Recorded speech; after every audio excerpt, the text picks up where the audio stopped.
My grandson, David, experienced his first winter this year. The weather report mentioned that it was a record cold day. I couldn't help but worry about David and his mother, Yvonne. I hope they haven't fallen ill due to the cold. That night, I sent a message to Yvonne on my smartphone, asking, "Are you and the baby okay? Not catching a cold?" However, despite sending it 2 or 3 times, there was no reply, not even a read receipt. She's always been so responsible, I hope she's not overdoing it. After waiting another hour, I tried calling but to no avail. This is no small matter. Worried something serious had happened, I quickly put on my thick jumper and rushed out to drive to my son's family apartment. There was no response when I rang the intercom, and fearing the worst, that Yvonne had collapsed inside, I had the building manager open the door. The apartment was dark, with only the faint light from the street lamps seeping in. Groping along the wall, I searched for the light switch, relying on my memory. I fumbled for the light switch, but, even after trying several times, the lights wouldn't turn on. What's going on here? I thought, feeling a mix of anxiety and irritation. With no other option, I used my smartphone's flashlight to look around. Yvonne? Are you there? Could it be that they are just out? Just as I was about to leave, I thought I heard a baby's cry from the bedroom. Yvonne? Are you there? I quickly headed to the bedroom. Yvonne! There, I found Yvonne, shivering from the cold but desperately wrapping newborn David in a sheet to keep him warm. What happened? To my shock, Yvonne's once long and proud black hair was now chopped off, almost completely shaved. This is terrible! What happened here? My name is Mary Smith, I'm 61 years old. I've worked as a hairstylist for many years, running a salon out of my home. Chatting casually with my regulars during their appointments has always been the highlight of my day. The salon was originally started by my husband and me. However, he passed away from cancer when he was young. Not long after our son, Harry, was born. Despite the challenges, I raised Harry single-handedly. But Harry didn't make it easy. He often skipped school and got into trouble when he did attend. After graduating high school, he didn't continue his education and instead spent his days hanging out in town. I often wondered if it was a sense of inferiority from not having a father around. Or maybe it's because I wasn't a good enough mother. I always worried about Harry's future, never finding an answer. So, when Harry suddenly said one day, "I want to be a hairstylist," I was so surprised I pinched my cheek, thinking I was dreaming. What's gotten into you? Hairstylists are popular with the ladies, right? Harry replied with a smirk. Guess kids do grow up watching their parents, huh? Regardless of the reason, I decided to take a positive view of my son showing interest in his future for the first time. Harry successfully graduated from cosmetology school and started working as an apprentice at a seniors salon. That's where he met Yvonne, who would later become his wife. Harry was smitten with her at first sight and, after a strong pursuit, announced to me with a confident smile, "I've decided to marry this girl," introducing me to Yvonne. Nice to meet you. I'm Yvonne. You are a hairstylist too, right? I look forward to learning from you. Yvonne, with her long black hair and bright smile, was a wonderful woman. Likewise, I look forward to that, I replied, instantly liking her. A year after their marriage, Harry expressed his desire to start his own salon. Though he hadn't been an apprentice for long, he seemed to have gained a lot of confidence as a hairstylist. I want to have my own place and prove my skills. Honestly, I was a bit worried. I knew from my experience that it's not easy for a newcomer to make it on their own in this industry. But I couldn't ignore the earnest look in Harry's eyes as he talked about his dream. How much do you have saved up? He showed me his bank book with a troubled look and a sigh. Despite having a steady income, he was spending just as much as he earned.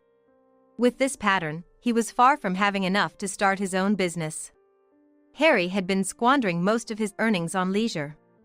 Perhaps I should have advised him to give up then. But I smiled and said, "Don't worry about the money," indulging his whim. Maybe it was my way of making up for the loneliness of growing up without a father. Truth be told, I hadn't touched the life insurance money left by my late husband. "It's for Harry. You'd forgive me, right?" I whispered to my husband's portrait. One of my regulars was knowledgeable in real estate, so I consulted with her. "That place would be perfect." It was a property that had been used as a barbershop until half a year ago, but the owner had retired due to old age. The location wasn't bad, and she thought it might be just right for Harry's new start.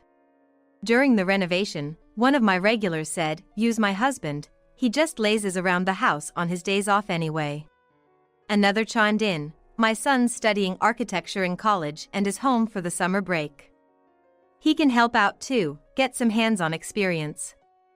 Thanks to their help, the construction went smoothly. Once we got the health department's approval, the salon opened in no time. I never imagined I could set up my own business so quickly. You should thank everyone. It's not something you could have done alone. I know. I'm grateful to you, Mom. Then, I handed Harry the bank book containing the remainder of his father's inheritance. The purchase and renovation costs were lower than expected, so there was still more than half left. "This is a gift from your father to you. Use it wisely for business expenses, and don't you dare waste it." Yeah. I'm not a kid, I get it," Harry said, chuckling in annoyance. "Don't worry. I'll keep a close eye on Harry to make sure he doesn't spend the money foolishly," Yvonne said with a bright smile. Her words made me laugh. With Yvonne's help, I didn't need to worry about interfering any further.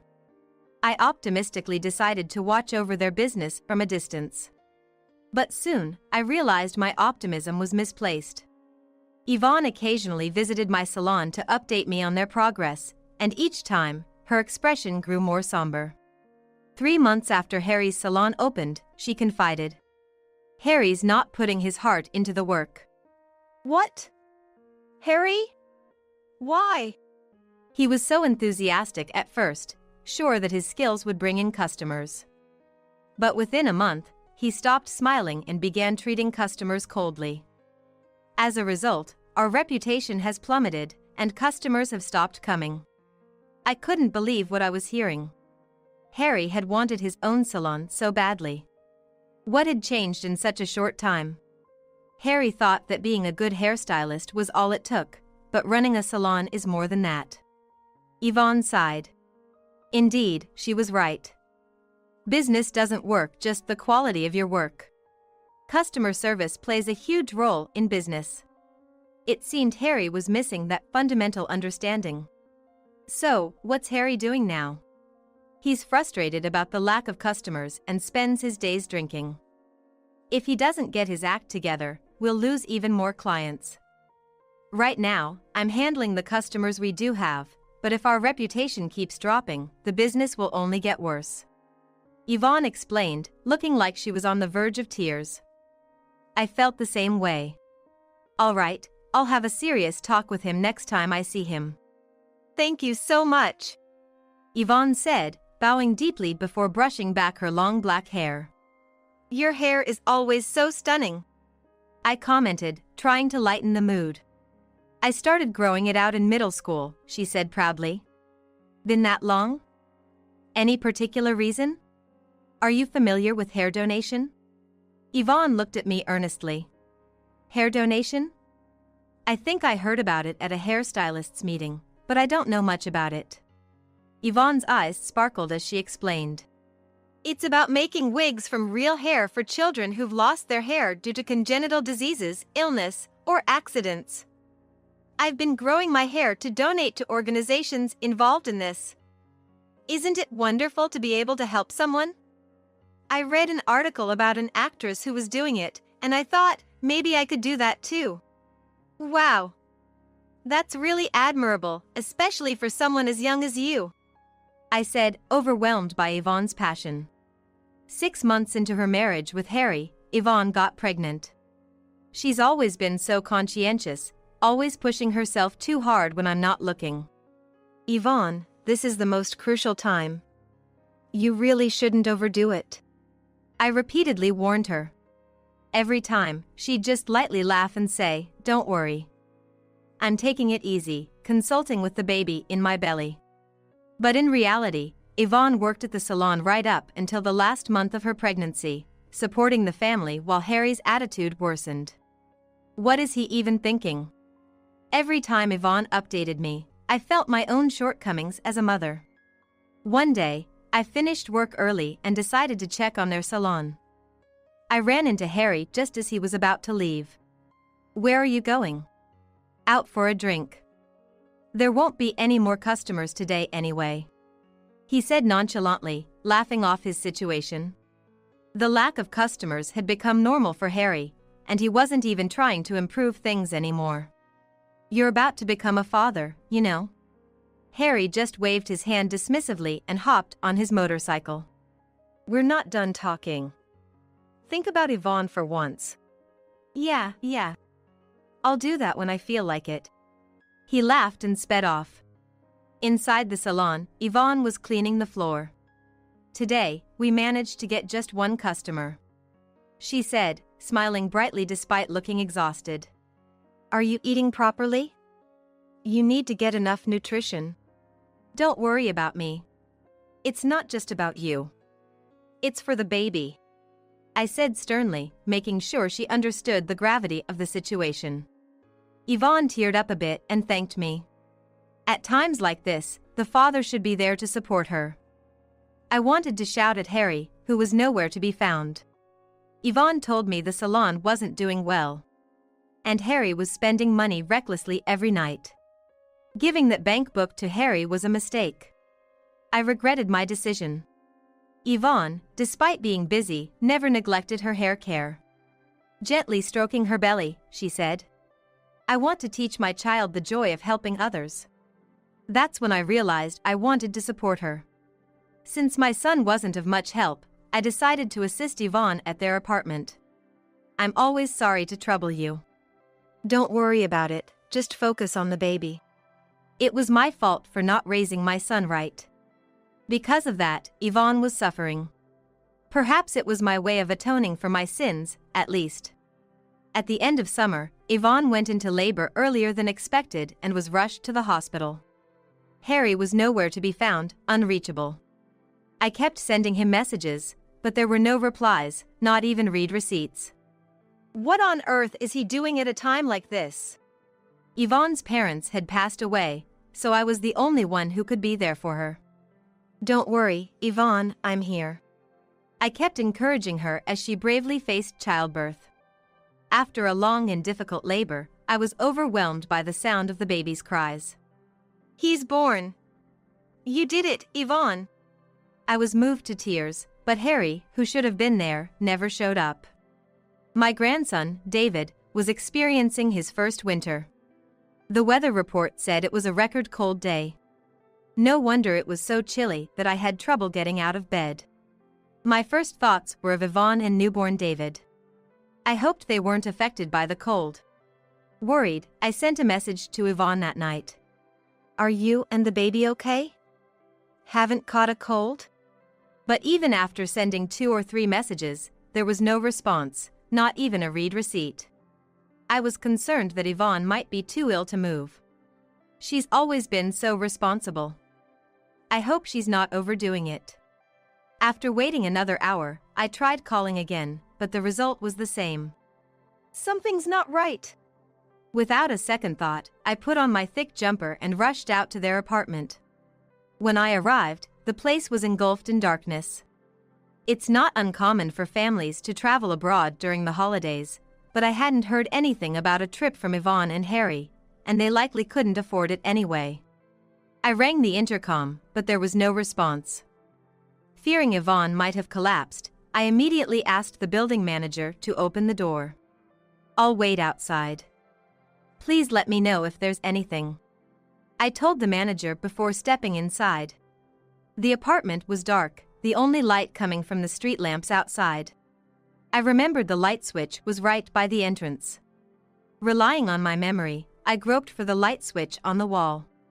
But no matter how many times I flipped it on and off, the lights didn't respond at all. What's going on here? I thought, feeling a mixture of anxiety and irritation. With no other option, I used my smartphone's flashlight to illuminate the room as I stepped inside.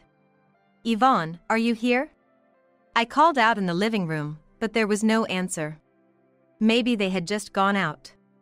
Just as I was about to leave, I thought I heard a faint cry of a baby from the bedroom. Yvonne? Are you in there? I quickly headed toward the sound. Yvonne! There was Yvonne, shivering from the cold, desperately wrapping newborn David in a sheet to keep him warm. What happened here? When I shone the light on her, I was shocked to see that her once long, proud black hair had been roughly cut off, almost to the scalp. Her eyes, red and swollen from crying, looked at me helplessly. This is terrible. How did this happen? I took off my jumper and draped it over Yvonne. It's okay now. Just tell me what happened, as much as you can. Yvonne began to speak slowly. She said that Harry had continued his daily escapades even after David was born. Eventually, they couldn't pay the electric bill anymore, and Yvonne, unable to tolerate it any longer, scolded Harry. She had just wanted him to be more responsible as a father. But her pleas fell on deaf ears. In a fit of rage, Harry grabbed a pair of practice hair-cutting scissors and started cutting off Yvonne's hair. At first, Yvonne tried to resist, saying stop it. But fearing any further resistance might accidentally harm David, she stopped resisting. Harry laughed mockingly, saying, "Now you won't be able to show your face in public." I was speechless at my son's cruel actions. Why didn't you tell me it had gotten this bad? I'm sorry, Mom. I'm so sorry. Yvonne apologized, blaming herself again. No, Yvonne, it's not your fault. You're not the one to blame here. It's Harry. You did nothing wrong. I knew Yvonne hadn't confided in me because she didn't want to worry me. I hugged her tightly, tears streaming down my face. The whole situation was a result of my overindulgence in raising Harry. My heart burned with shame and anger at my own failings and my son's inability to empathize with others. Taking a deep breath, I called Harry. Hey, Mom. Long time no talk. What's up, calling all of a sudden? Just wanted to hear your voice. How's everything over there? Are Yvonne and David doing okay? Of course, everyone's fine and doing well. I've been calling home, but no one's picking up. Where are you now? There was a brief pause in his voice, as if he was concocting an excuse. Actually, we're a family of 3 in Hawaii. We'll be back next week. Hawaii, huh? That sounds nice. I responded, though I knew he was blatantly lying to me. What had I been doing all these years, taking care of Harry? After losing my husband at a young age, I worked non-stop as a hairstylist. It was all to raise Harry into a respectable person. When he expressed a desire to become an independent hairstylist, I fulfilled his wish without hesitation. Yet, Harry carelessly squandered the inheritance his father left, using it for his own pleasures. And even treating his wife and child cruelly. My expectations for Harry turned into profound disappointment. What would you like as a souvenir? I'll bring you something nice.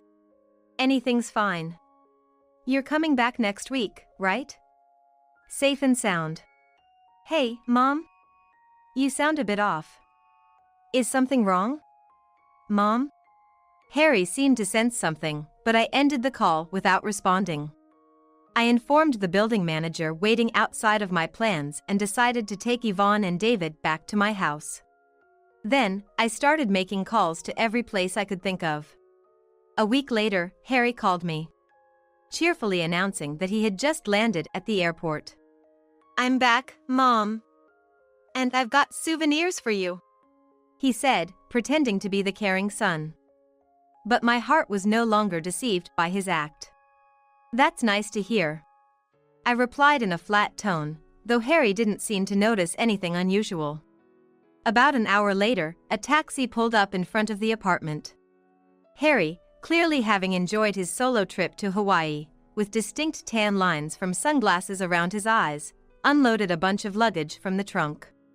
He took out his keys, expecting to enter the apartment where his wife and son should be waiting. He must have thought that once he inserted and turned the key, the door would open immediately. However, no matter how many times he tried, the key wouldn't fit the lock. "What's going on here?" he exclaimed in frustration. I approached him quietly from behind and asked with a smile, "Did you enjoy your trip to Hawaii?" though my heart was boiling with anger. "Mom, you're here?" Harry said, relieved to see me, misunderstanding the situation. "Listen, Mom. I just got back and tried to enter the house, but the key won't fit. It must be Yvonne's prank, punishing me for going on a trip alone." He tried to paint himself as the victim, blaming Yvonne.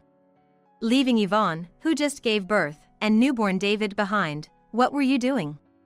I told you, I was in Hawaii with my family. Didn't you just say you went on the trip alone? I pointed out the contradiction. Harry was at a loss for words. You really had the nerve to lie about taking a family trip to Hawaii? Yvonne was here, with the electricity cut off, shivering in the cold, holding David close to protect him. And to think, she cherished her long hair, and you just cut it off mercilessly. Don't you feel any remorse as a human being? I guess I messed up there. But right now, I just want to get inside the house. It's freezing in Japan. Harry replied, rubbing his arms theatrically, showing no sign of remorse. The cold Yvonne and David endured is nothing compared to this. Plus, you no longer have a home here. I've already cancelled the lease on the apartment. It's time you find your own place to live. Cancelled the lease? Why would you do something like that without asking me? Harry protested, suddenly panicking. But the apartment was leased under my name, after all. I couldn't just stand outside and continue this conversation, so I took Harry to a nearby coffee shop to talk further. Harry sipped his coffee silently, probably not even tasting it. He kept glancing between me and his coffee with a pale face. You were so strapped for cash that you couldn't pay the electric bill, yet you managed to go to Hawaii? That's... Harry grimaced and finally began to spill his selfish reasoning. He admitted that right from the start of his business, he was showing off to friends and women he picked up at the salon, spending his father's inheritance on his antics. He knew such spending would quickly deplete any fortune. But after getting a taste of the power of money, he continued his lavish lifestyle even after the inheritance ran out, racking up debts to buy gifts and take trips. You're quite the big spender, aren't you? Especially for a failing business. Don't worry. I'm a professional hairstylist. Once I get serious, clients will come flooding in, and I'll be able to support my family. Harry replied with unfounded confidence. I looked at him coldly. Your salon? I've already sold it. All the equipment too. It's too late to get anything back. I shattered his baseless confidence. That's a lie. Why would you do something like that? Harry's face turned red as he slammed his hand on the table. Oh? You were planning to continue with the salon? I thought you had abandoned it since you left everything to Yvonne. Besides, I bought the building and land in my name. You have no right to complain now. But I was just trying to attract customers. I had it all planned out. Harry's eyes looked like those of a child about to burst into tears. If you're so confident in your skills, you should be able to start over from scratch. I said coldly, then left the coffee shop after placing money for the coffee on the table. A month passed. Yvonne and I avoided any contact with Harry, but unpleasant rumors inevitably reached my ears. After I pushed him away, Harry apparently ran to his friends begging for money. But they were the kind who gathered around him for his money. Naturally, nobody was willing to help a financially drained Harry. He even got reported to the police for stalking some of the women he picked up at his salon. Although he only received a stern warning from the police, the lack of support from his acquaintances hit him hard, and he completely disappeared from our lives. He's probably living alone now, in fear of harsh debt collectors. All this is the consequence of his own actions. My anger towards Harry isn't just about his reckless spending. What's unforgivable is how he neglected Yvonne and David, pushing them into hardship. And above all, cutting off Yvonne's long hair, which she had grown out for years for a noble cause, thereby potentially robbing unknown children of a brighter future. As a fellow hairstylist, I could never forgive Harry's actions. It will take a long time for Harry to truly understand the emotional pain Yvonne has endured.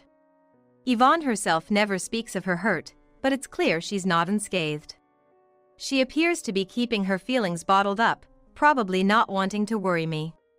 Wanting to do something to help, I reached out to my hairstylist friends and had a special wig made for Yvonne. It won't make up for my son's wrongs, but please use this. Thank you, Mom, Yvonne said with a smile, though tears were streaming down her cheeks. Using my aching back as an excuse, I asked Yvonne to help out at the salon. She threw herself into the work, seemingly trying to forget her emotional scars. "Hello, David," a regular greeted, and David in his cradle burst into giggles. Now, some customers even come to the salon just to see him. He's like a little mascot, a baby that brings in good fortune. Yvonne, regaining her strength both physically and emotionally, has started the process of divorcing Harry. Seeing Yvonne smile makes us all feel like we've shed 20 years. But it's true, Yvonne and David have brightened up the salon considerably. Attracted by Yvonne's cheerful atmosphere, more and more mothers with young children have become regulars. "Let's have a great day today." "Hi, how are you?" Now, the salon is filled with smiles again. In a quiet corner, David is peacefully sleeping, his cute little snores filling the air. Women have it easy. Just claim menopause and you can skip work and chores. My husband's words boiled my blood. I couldn't hide my fury at what he said. The changes in my body started after I turned 50. 2 years ago, I was diagnosed with menopause. These 2 years, I've suffered from dizziness, palpitations, hot flashes, and various other symptoms. Even though I'm receiving treatment at the hospital, it's only providing symptom relief and not leading to a complete cure. All this time, my husband, living under the same roof, showed no understanding of my illness. Dizziness? Tiredness? Back pain? That happens to everyone as they age. But to label it menopause and skip work to lie in bed all day? Lucky you. As I lay unable to stand due to dizziness, these were his words. He maliciously interpreted my doctor-advised leave as skiving off for a trivial illness. He repeatedly hurled insults and sarcasm at my incurable condition. But this day was different. He looked down on me with a disdainful laugh. "If you have time to show off your illness, at least do some housework, like a wife should." I'm Linda, 52 years old. I live with my husband, David, 3 years my senior. We met through a mutual acquaintance in our late 20s and hit it off immediately. We smoothly continued our relationship and married in our early 30s. Though we occasionally had minor quarrels, David was kind. We both worked hard and lived a peaceful life. We don't have kids, but have supported each other well as a couple. However, a few years ago, our marriage underwent significant changes. I was working full-time but am currently on leave due to ill health. Specifically, I started experiencing menopause symptoms in my late 40s, leading to frequent health issues. Initially, it was irregular menstrual cycles and sudden hot flashes, but the symptoms worsened over time, including severe palpitations and sleepless nights. Eventually, it even affected my mental health, causing irritability and depression. Menopause brings about various symptoms over approximately 10 years around the time of menstruation stopping. I had heard about it, but experiencing it myself was far more challenging than I imagined. My symptoms were severe, and on family advice, I started hospital treatment, but there's no cure. The doctor said menopause involves diverse symptoms, so treatment is usually symptomatic. I'm using prescribed medicine and herbal remedies, but they only temporarily alleviate symptoms. It became hard to continue working, so I took leave when I turned 50, 2 years ago. My company allows up to 3 years of leave, and soon I'll have to decide whether to return or resign. I don't want to quit, but there's no sign of my symptoms easing, so resignation looms as a frustrating reality. If I quit, I dread what David might say. Initially, David was concerned and attentive when I fell ill with menopause. He wasn't one to take the lead in household chores, but he used to care when I was unwell. I thought he was kind, but as my health issues dragged on, he started to look at me with annoyance. When I discussed taking a temporary leave from work, he didn't take it well. "I don't quite get what's up with your health, but do you really need to take leave? You're not just planning to slack off at home, right?" he said, which shocked me. Men also experience menopause, but David, despite his chronic condition, has rarely been unwell. He's always maintained good health, so he seems to view my prolonged unwellness as laziness. No matter how much I explain my symptoms, he never shows understanding, always saying, "What's the solution then? If one method doesn't work, find another. Why keep saying you can't heal? Find a way to get better." Continuing to work in my current state is tough. When I expressed my desire to take a leave of absence until my health stabilizes, David, as expected, got furious. However, when I told him that not only my boss, but also my colleagues and juniors, urged me to take a break, he reluctantly agreed, albeit with dissatisfaction. I had resolved to work harder on household chores while I was off work, but there were times when I suddenly felt unwell and couldn't even get up. Standing up made me dizzy, and even sitting down, I couldn't stop sweating, possibly due to hot flashes. Still, when I tried to force myself to vacuum, I was mercilessly struck by severe back pain. I ended up taking medication and enduring the pain, only doing household chores when I felt a bit better. But David still didn't understand. "Aren't you better yet? What's the point of going to the doctor?" As expected, he gradually started treating me coldly. "You know, don't be so dependent all the time. If you're on leave and staying at home all day, why don't you at least finish all the household chores during the day? You can't be feeling sick from morning till night. Coming home to no greeting, dinner that's just cut and cooked, what are you doing at home?"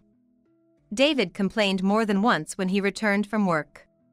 His exasperated sighs and attitude were shocking to me. Over the weekend, when I was feeling ill and lying down, he yelled, "How long are you going to sleep? At least do the laundry."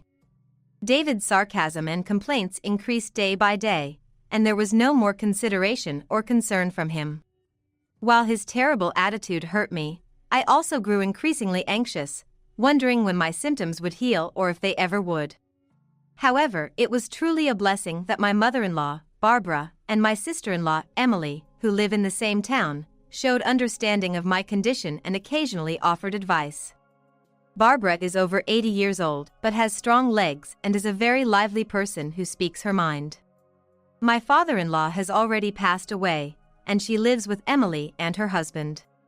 It was Barbara and Emily who first suggested I go to the hospital and even said I should consider taking a leave of absence if my condition was too severe. I'm really grateful to them, as both my parents have already passed away, for being so caring about my menopause symptoms. One day, David told me, "For Mom's birthday, we're gonna have a dinner party at our place next weekend." In David's family, it's been a tradition since his childhood to have big dinner parties for family birthdays. Since marrying him, I've participated every year. Depending on the year, we've either gone out for meals or had a party at his parents' house, but this year, we decided to have Barbara's birthday celebration at our house.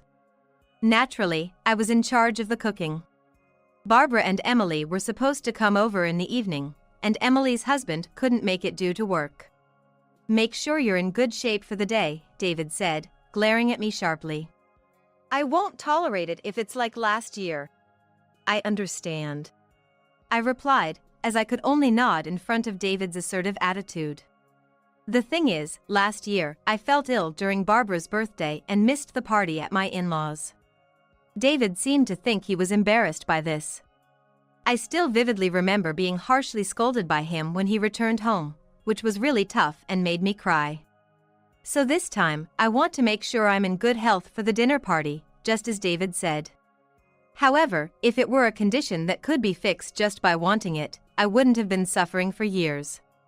Hoping for even a slightly better condition, I started preparing little by little. Barbara is going to be 85 on her next birthday.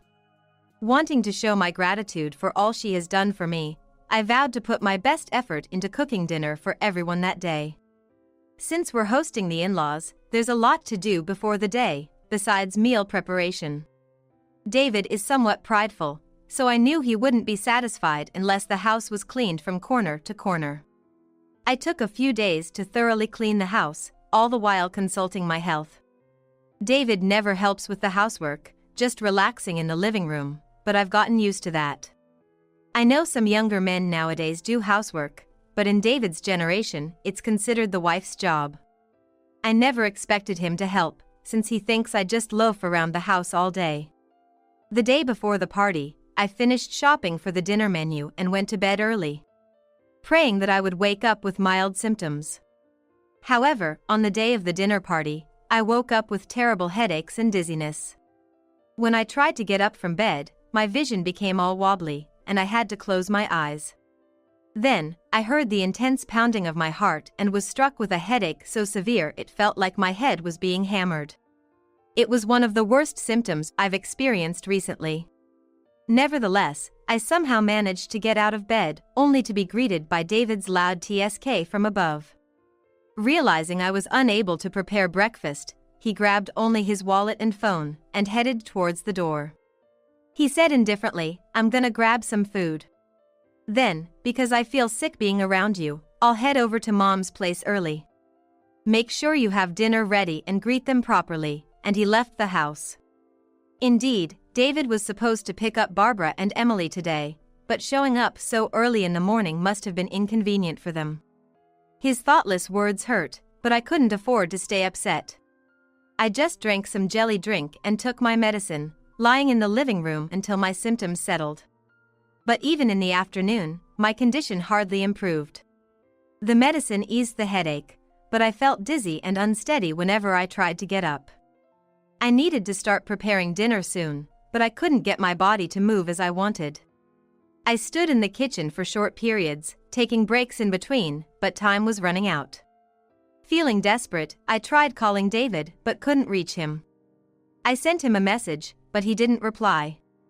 Eventually, it was 5 p.m., still not fully ready, and David returned home with Barbara and Emily. David entered the living room and looked at me sitting on the kitchen floor with a puzzled expression. "You didn't even greet Mom and the others when they arrived. Is dinner ready?" "It's not even set up," he said, and I was at a loss for words. I had made a salad with torn leafy vegetables and tomatoes. But beyond that, I had hardly prepared anything else. Anticipating another scolding, my heart raced with anxiety, and I struggled to breathe, but I decided to apologize and explain the truth. "David, I'm sorry. This is all I could manage. I'm really sorry, but could you order something tasty for the main dish?" "I'm sorry," I said. David's face turned red, and his demeanor changed drastically. "Don't play the sick card now. This is an important dinner, and Mom was really looking forward to it. And you're just trying to embarrass me again like last year?" David was furiously angry, scolding me harshly. "It's not like that. I'm not trying to play the sick card." "You are. It's pathetic that at your age, you can't even manage your own health. You're inconveniencing us all because of your issues." David didn't listen to me and continued to berate me. "Then why didn't you answer the phone? I sent a message saying to eat out. I even sent another email 3 minutes ago asking you to order something. Why are you so insistent on eating at home when you do nothing?" I exploded with pent-up frustration, shouting back loudly. Each word felt like a blow to the head with a metal bat. My vision was so blurred I could hardly see David's face properly. I couldn't hear anything over my own voice and pounding heart, and I was sweating profusely from the heat. The symptoms I had been managing with medication were now coming on strong, and I regretted it a bit, but I couldn't keep silent with David. When my vision finally cleared a bit and I caught sight of David, he was standing there with his mouth agape in a foolish expression. Then our eyes met, and he glared at me, pointing his finger strongly. "What's with that tone of voice? Pretending to be sick and hiding in the house, not doing any housework, you lazy." And then snapping back when pointed out, "You're the worst. Such a wife is unfit, I'm sick of supporting you. If you can't do the housework, then let's get a divorce," he yelled loud enough for the neighbors to hear. Despite my desperate pleas, nothing seemed to affect David. After years together, the fact that David could suggest divorce without hesitation made me feel so miserable that I was on the verge of tears. I had no choice but to agree to the divorce. Just as I was about to speak my agreement, I heard light footsteps. But David, in his rage, didn't seem to notice. "What's the big deal about menopause anyway? Being tired, having stiff shoulders, that's normal for our age. Dizziness and headaches can't be that bad if you're taking medicine. You just want to lie in bed all day, don't you?" Then someone tapped David on the shoulder from behind. It was Emily. With an anger I had never seen before, Emily swung her right hand as David turned around, striking him hard across the cheek. David, hit by a powerful right straight from a 60-year-old woman, fell to the floor, looking up at Emily, bewildered, not understanding what had happened. "Hey, sis. Why did you hit me all of a sudden?" As he rubbed his cheek, puzzled, Emily glared at him sharply. "And you, what's with that attitude? Have you been treating Linda like this for years? Deciding the severity of her illness without being a doctor and berating your wife, you should be ashamed," she yelled furiously. David, always trying to look good in front of his family, had never treated me so coldly. Even when he was berating me with disdain as I suffered from dizziness, he became caring about my health and made coffee himself as soon as Emily visited. I had confided in Barbara and Emily about my illness, but never about David's behavior. I was worried that speaking ill of David, their blood relative, might make them resent me. They might not believe me, as they hadn't seen how he treated me. Even if they did believe and sympathize, I feared how David would retaliate after they confronted him. But now, seeing Emily's actions, I wondered if my thinking had been wrong. "What do you mean? It's Mom's birthday party today, and I wanted her to enjoy it. But she ruined the dinner by not cooking, isn't she to blame?" David stood up and pointed at me, blaming me further. Then Barbara, who had come into the living room with Emily, glared at David. "Are you saying Linda ruined the dinner? That's just your opinion, isn't it? From what I've heard, Linda did as much as she could despite being in pain. When she realized she couldn't finish in time, she contacted you to change the location or order something. I don't want to be celebrated by someone who's unwell. And I'm certainly not happy to be celebrated by a son who only complains after pushing everything onto his sick wife." Barbara spoke firmly to David. Then Emily asked, "Did you just leave Linda alone when you knew she was unwell and come to our house?" "Well, what could I have done? There are many things you could have done, like helping with housework or being considerate of her condition. Didn't I tell you to be more caring toward Linda when she first started feeling unwell? You just found it bothersome, didn't you?" David was at a loss for words, cornered by Emily's sharp comments. It seemed Emily had told David to be more attentive to me after I started feeling unwell, but David's behavior made it clear he hadn't heeded her words. "Why do you and Mom always take her side? Menopause isn't even a real illness. Being tired or having palpitations, that happens to everyone as they age. Women who just want to be lazy call it an illness and make themselves out to be patients," David continued to justify himself. Emily sighed and began to explain. "You might not know this, David, but I also suffered from severe menopause symptoms. It's only recently that they've settled down, but they were so bad that I quit my job 10 years ago. You're saying that a disease that forced me to quit my job isn't real?"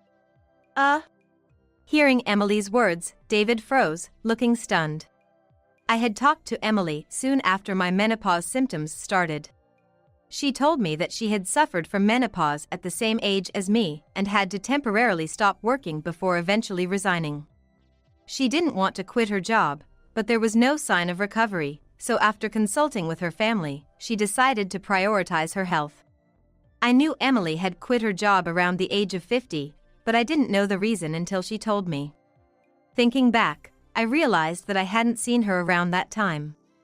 We mainly communicated by email because she couldn't meet due to her poor health. It was really tough back then. I thought it might never get better. But Michael, my husband, told me to quit my job and take it easy, Emily said. Michael, Emily's husband, is 5 years younger than her. His work involves irregular hours and night shifts, so he couldn't attend the dinner. I don't see him often, but I remember him as a kind man who always asks about my health. Emily, having such a compassionate husband, desperately appealed to David. Linda isn't your servant, you know. Shouldn't a husband be more caring towards his wife? I'm sorry, sis. I knew you were unwell back then, but I didn't realize it was for that reason. David replied, sounding defensive. But Emily's expression remained stern. Right now, it's not me you should be apologizing to, but Linda, Emily stated firmly. David, looking frustrated, turned his face towards me. David loves Emily, so he generally can't go against her words. Eventually, he seemed to give in. I'm sorry. Being scolded by my sister has been a wake-up call. From now on, I'll help Linda and let's get along well, he said, looking into my eyes with a sincere tone. I thought he finally understood and felt relieved, thinking of forgiving him, when I heard, wait a moment. It was Barbara who intervened. Tired from standing, she approached the sofa with Emily's support and sat down next to me. Then, locking eyes with me, she said sternly, Linda, don't take David's words seriously. You should get a divorce quickly. What? What do you mean? I asked, surprised. Barbara began to share a past experience. Actually, I suffered from similar symptoms at your age. There was no name for it like menopause back then. From what you've told me, I think I also had menopause. I've mentioned this before, haven't I? I nodded slightly at Barbara's words. When Barbara was about my age, menopause wasn't widely recognized. And there were no treatments, let alone understanding from others. Barbara chuckled with a troubled smile and pointed at David. David used to say terrible things to me when I was suffering back then. It was around the time before he married you, I believe. He was still living at home, and he would say things like hurry up and make dinner, how long will you sleep, you're the mother, stop pretending to be sick, and such unkind words. Barbara's face looked pained, as if recalling those difficult times. Is that true? I asked David, wanting to believe in him. He awkwardly turned his face away without denying anything, indicating that what Barbara said was true. Barbara looked down painfully and said, my late husband, David's father, got angry at David's behavior back then and hit him. When he was severely scolded by his father, David said the exact same thing, that he had a wake-up call. Indeed, after that, David stopped saying anything to me. That's because he soon married you and moved out. But Linda, he treated you badly, didn't he? So, David hasn't changed at all. Even after decades, he has no understanding of someone else's illness. She spoke calmly, dismissing David's words as mere excuses. No way! Just wait a minute, I won't do it anymore, believe me. David tried to intervene, but Emily grabbed his arm to stop him. I saw it back then too. That's why I hit you like Dad did. Remember, after Dad scolded you, you were crying and apologized to Mom, saying you wouldn't do it again, that you had a wake-up call, and that it was your fault. But now, you're doing the same thing to Linda that you did to Mom. Asking to be believed after doing the same thing twice is just too convenient. There's no way we can believe you. Emily admonished, and David bit his lip in frustration. As he fell silent, Barbara grabbed my shoulders and said, that's why you need to divorce David and escape quickly. Otherwise, you'll continue to suffer. Now, with my daughter and me here, is your chance. If it's just the two of you, he'll never admit his faults. He might even get angry at you for embarrassing him in front of his parents." I felt sad to hear such words from his own mother. The thought of divorcing at this age was daunting, but hearing Barbara's story made me feel like I couldn't go on with David. I had endured his treatment, believing that once my symptoms eased, we could return to living happily as before. But it would likely just be a brief respite before things got worse again. I also felt rising anger at learning David had verbally abused Barbara in the past. Suppressing my ongoing dizziness, I stood up and, looking straight at David, expressed my intention to divorce. David shook off Emily's hand and shouted, "What, so everyone's against me now?" Everyone in the room looked at David with cold eyes. Faced with such gazes even from his family, David turned red with rage. "Fine, I get it. If that's what you all say, then I'll agree to the divorce," he said, angrily consenting to the divorce. The dinner party was cancelled, and Barbara and Emily went home. David stayed at a hotel. Our divorce proceeded without any dispute over property division and was finalized smoothly. Afterward, I focused on recuperating from my condition, living alone after separating from David. About half a year later, I received a call from David, whom I hadn't been in contact with at all. Since leaving him, I had moved into an apartment and was living alone, regularly visiting the hospital for my treatment. As expected, the call was filled with David's selfish demands. I had been feeling better recently without any stress, but the call from David gave me a bad feeling. He had a pre-existing condition that, according to him, worsened after our divorce and him living alone. Yet, David always boasted about perfectly managing his own health. He even used that to insult me when I was unwell, calling me lazy for not getting better sooner. Why did it get like this? You said you could manage your health perfectly, right? I retorted, although I knew the reason. David's idea of managing his health was shallow, just choosing what to eat from the meals I prepared, considering balance. He never had to cook from scratch because I always planned the meals with his health in mind. Moreover, since he never did any household chores, his living standards plummeted over the past 6 months. His diet consisted of convenience store meals and retorts, only showering, not cleaning, which inevitably led to his deteriorating health. I won't be able to live like this. That's why I want you to take care of me. It's been half a year, your illness must be cured by now, he said without any remorse. Apparently, he first turned to Emily and Barbara, but Emily was busy caring for Barbara and couldn't help. Reluctantly contacting me as a last resort, David pleaded. Though I wanted to refuse, he was, after all, my husband for many years. I thought of ignoring him, but David said, "Then at least come and look at the album I found in the closet. If you don't want it, I'll throw it away." I hesitated, thinking it might be old photos, including good times with David and Barbara's family. Despite being disillusioned now, our relationship was good back then, and there were photos with Barbara and Emily. I decided to go and pick out my part of the photos from our former home. The house we lived in until half a year ago was dirtier than before, possibly due to neglect. Empty convenience store meal containers were left on the table, making me frown involuntarily.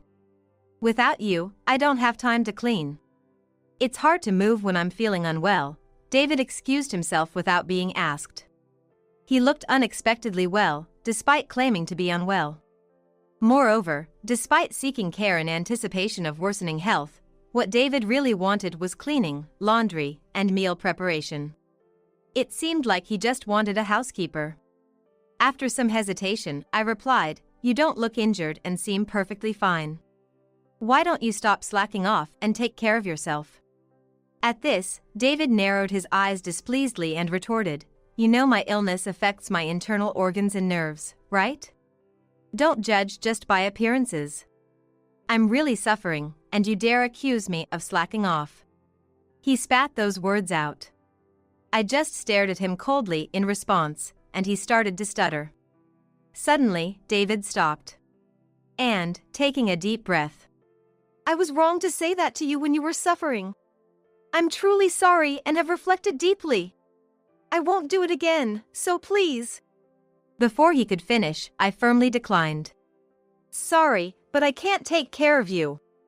I'm still dealing with menopause myself, and I can't trust your repentance. Then, a desperate David clung to me, seemingly without any concern for how he appeared. Please, I could be hospitalized at any time due to my worsening condition.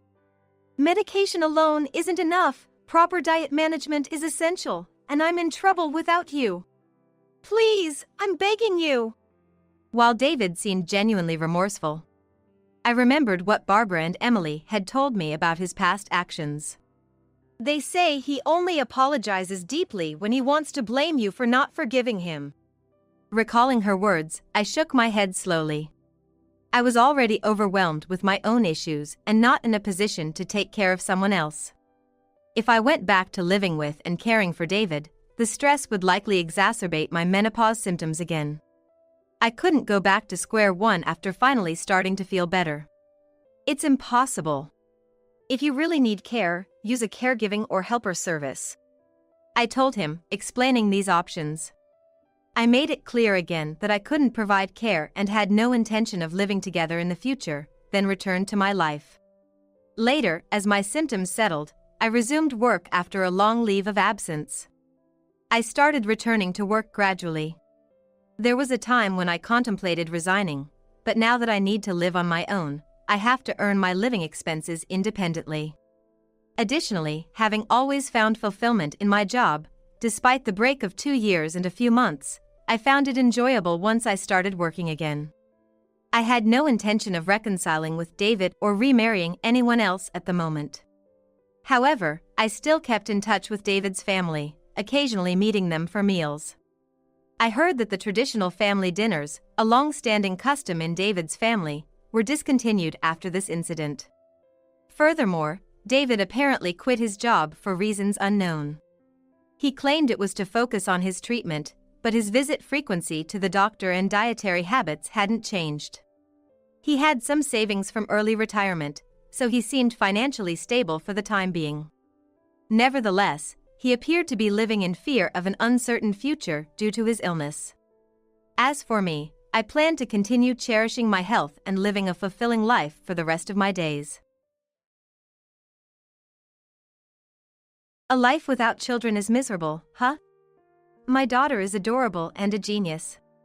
Cohen Kirby said with a grin on his face, causing my insides to boil with rage. It was like he had forgotten all about how he had treated me in the past, casually striking up this conversation and then saying this. I couldn't help but feel furious. However, I reminded myself of the situation I was in and managed to suppress my anger. Carefully maintaining a cheerful appearance, I decided to respond to Cohen. Even if he got mad, it wouldn't come close to what I had endured. I called my daughter, Sarah, who was a little distance away, and proudly said, "Well, let me introduce my daughter then." I probably had the smile I envisioned on my face. As I showed that to Cohen, I hugged Sarah, who had run over to me. Huh? Cohen looked at us with a dumbfounded expression, his mouth agape in surprise. He couldn't accept the reality of the woman he had always looked down upon. Jolie, who had been smirking by Cohen's side until then, seemed unable to hide her shock either. Ignoring them, I turned to talk to Sarah. My name is Kyrie Allen, a 51-year-old businesswoman. Whenever I mention that my daughter is 12 years old, people are usually surprised. Yes, I married late, but there's a story behind that. Actually, I'm divorced, and I didn't have any children from that marriage. I met my ex-husband, Cohen Kirby, in a blind date. A friend of mine, who was worried about my perpetual workaholism and unwillingness to get married, arranged a party for me. That's where Cohen took a liking to me and started pursuing me intensely. That said, I still had no intention of doing so at first, and I was still cowed by Cohen's favors. But he was so persistent that I eventually warmed up to the idea. As a result, Cohen and I started dating and soon got married. Once married, Cohen, who was very keen on having children, was serious about trying to conceive. However, being in my late 30s then, I felt an immense pressure. Whether it was due to that or not, we had trouble conceiving.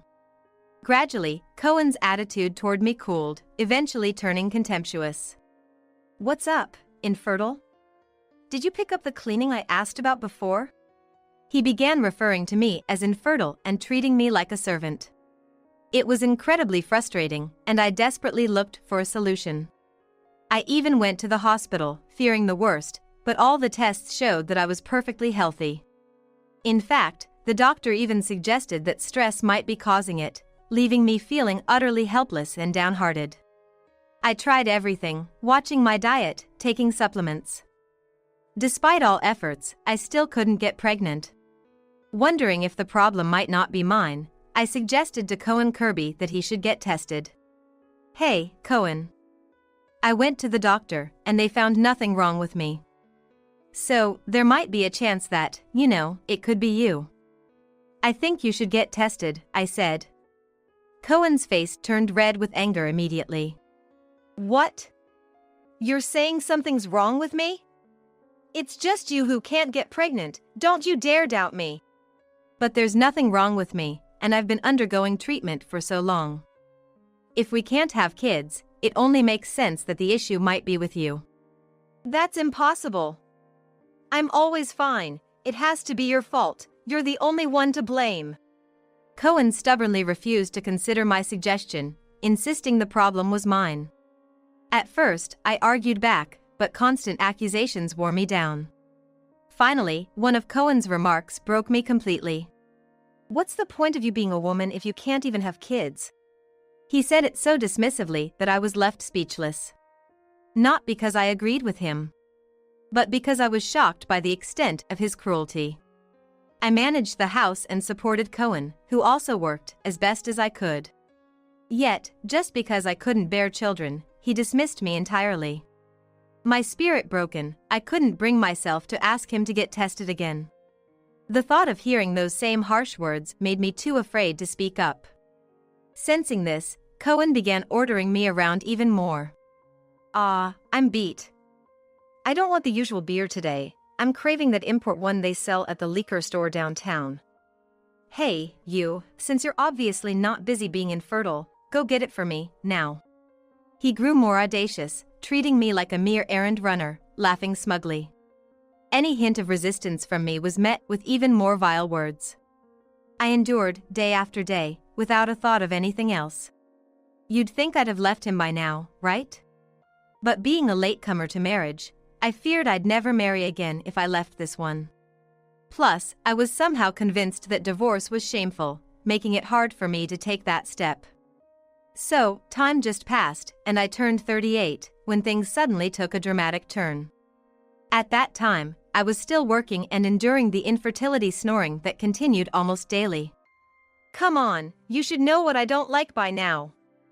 How can you expect me to eat such awful food? This is exactly why you're..." That day, I couldn't hold back anymore and snapped back.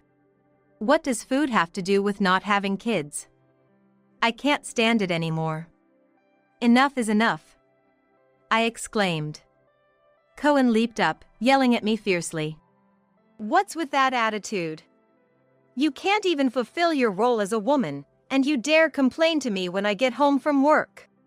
His unreasonable argument infuriated me. "What role as a woman? If that means having kids, then you share the responsibility. I got tested, and there's nothing wrong with me. But you refuse to get tested, avoiding your responsibility. And yet, you have the nerve to complain only to me. It's just unfair." Cohen Kirby seemed a bit flustered by my rare rebuttal. But he quickly regained his composure and started hurling insults again. "Why are you so stubborn? If it were her, she'd immediately reflect and apologize in this situation." His words stopped me in my tracks. Before I could even ask who her was, Cohen's expression changed to one of regret. And he quickly turned away, leaving the house without another word. He didn't come home that day, and I grew increasingly suspicious. From his tone, it was clear there was another woman in the picture. This meant he was cheating, which could potentially lead to a divorce. Not because I couldn't have children, but because of Cohen's infidelity. With this in mind, I acted quickly. I searched the internet for a nearby private investigator and hired them to look into Cohen's recent suspicious behavior and his mistress. A few weeks later, the investigator's report arrived. During this time, Cohen came home but avoided eye contact with me. He even stopped the verbal abuse. It was a surprising and somewhat more comfortable turn of events that made me regret not taking action sooner. I should have to do it. As these thoughts crossed my mind, I looked through the report. It confirmed Cohen's infidelity and included evidence and details about his mistress. Her name was Jolie. A 23-year-old, obviously much younger than both Cohen and me. They apparently started seeing each other right after I first suggested Cohen get tested. It meant this affair had been going on for years. Filled with sudden rage of finding it out, I decided to proceed with a divorce. While I prepared, Cohen was surprisingly calm. It was allowing me to make steady progress. Finally, I decided to confront Cohen about the divorce. Cohen, we need to talk. It's not about the test, it's something more important, I said as he just came home from work, making a displeased face. What now? I've got something to tell you too. Make it quick, he said, looking bored but somewhat attentive while fiddling with his phone. Before he could change his mind, I quickly presented him with the investigator's report. You're cheating, Cohen. I've had it thoroughly investigated, so there's no escaping this. Between the child issue and your infidelity, I can't take it anymore. I want a divorce, I said, thrusting the report and a partially filled-in divorce papers at him as a sign of my will. Instead of being flustered, Cohen smirked and took the divorce papers from my hand. Well, aren't you prepared? Such perfect timing almost makes me question your precognitive abilities, he remarked while operating his phone. Suddenly, with a click, the front door opened. Hello there, excuse my intrusion. Oh, nice to meet you. I'm Jolie, the one who's gonna marry Cohen soon. The person who entered through the front door was the same one in the photos enclosed with the private investigator's report. Jolie, who looked even younger and cuter in person than in the photos, greeted me with a smirk. Today was actually the day I planned to introduce you to her. And to think you'd prepare the divorce papers for me, I didn't see that coming. If you had been this considerate all along, maybe I would have stuck around, but it's too late now.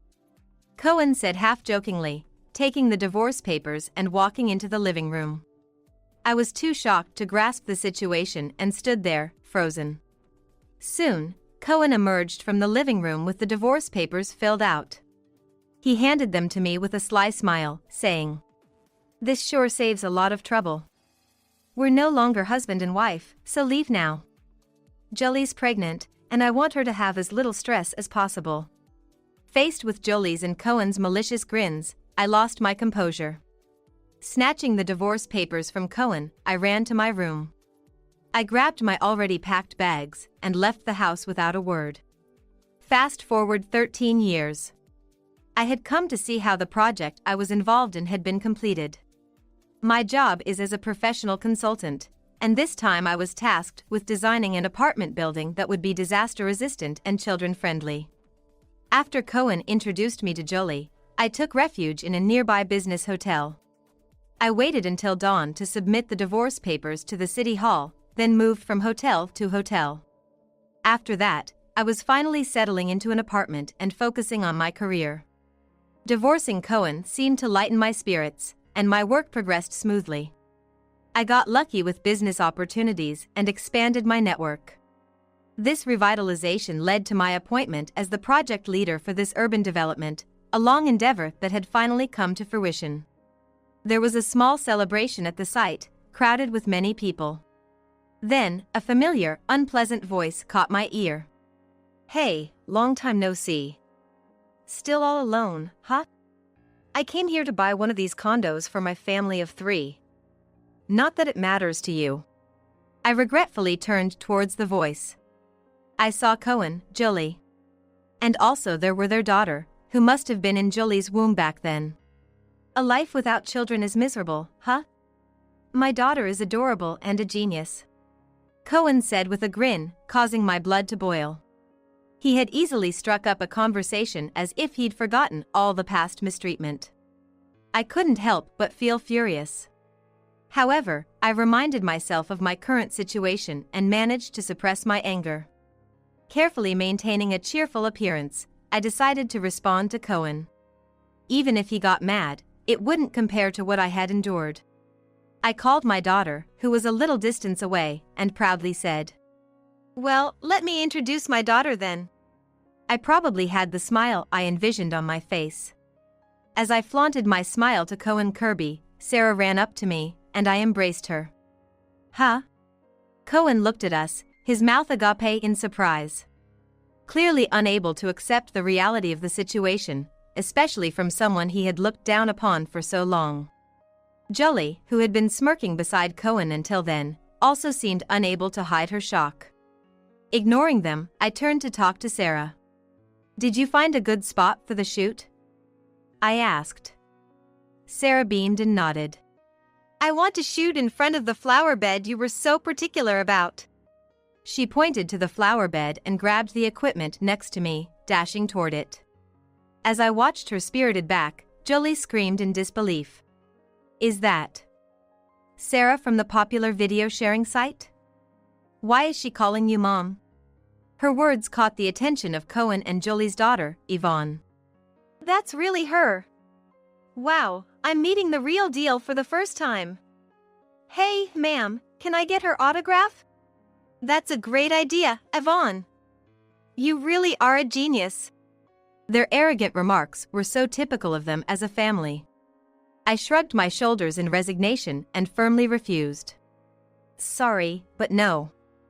Sarah posts videos because she enjoys filming and editing, not because she wants to be famous. Sure, she's become well known, but that's not her goal." "But why not?" "It doesn't cost anything. Besides, my daughter is a genius." A combination of a celebrity and a genius makes for great content. Annoyed yet curious, I asked Cohen what made his daughter a genius. "All I've seen is her brash and insensitive behavior." "Where's the genius in that?" "How dare you? Yvonne is a bright student preparing for a prestigious middle school. She's going to be someone big." I wished for a concrete example of Yvonne's genius. But Jolie's claims lacked specifics, making me sigh in frustration. Cohen, displeased with my reaction, began bragging more about Yvonne. "Yvonne is so talented, she never sticks to anything for long. She masters everything too quickly and then gets bored. It's tough having a genius for a child." Hearing this far from impressive boast, I grew tired of the conversation. Without responding much to Cohen's bragging, I moved towards where Sarah was filming. I could hear Cohen and his family still talking behind me, but I ignored them and called out to Sarah. "How's the shooting going, Sarah? Let's go to the cafe when you're done." Many people had gathered around Sarah, intrigued by her filming. Some recognized her as Sarah from the videos, creating a lively scene. "I just need to shoot the ending, then I'm done. Just a little longer," she replied cheerfully, waving to the people around her before starting to film the final scene. "Hey, Sarah! Let me be in the video with you." At an incredibly inopportune moment, Yvonne tried to interrupt the shoot. Noticing Yvonne's interruption, Sarah smiled at her and then resumed filming. After completing the shoot, Sarah was surrounded by onlookers. Many, like Yvonne, asked for her autograph, but Sarah politely declined each request. Instead, she engaged in friendly conversations with those who had approached her. Sarah continued her activities because she found joy in them, not because she sought fame. While she had indeed become famous, she never bragged about it. Autographs were not something she had even considered. So she chose to connect with her fans through conversation instead. When Yvonne had interrupted earlier, Sarah must have been annoyed. Sarah hid her feelings and gently refused.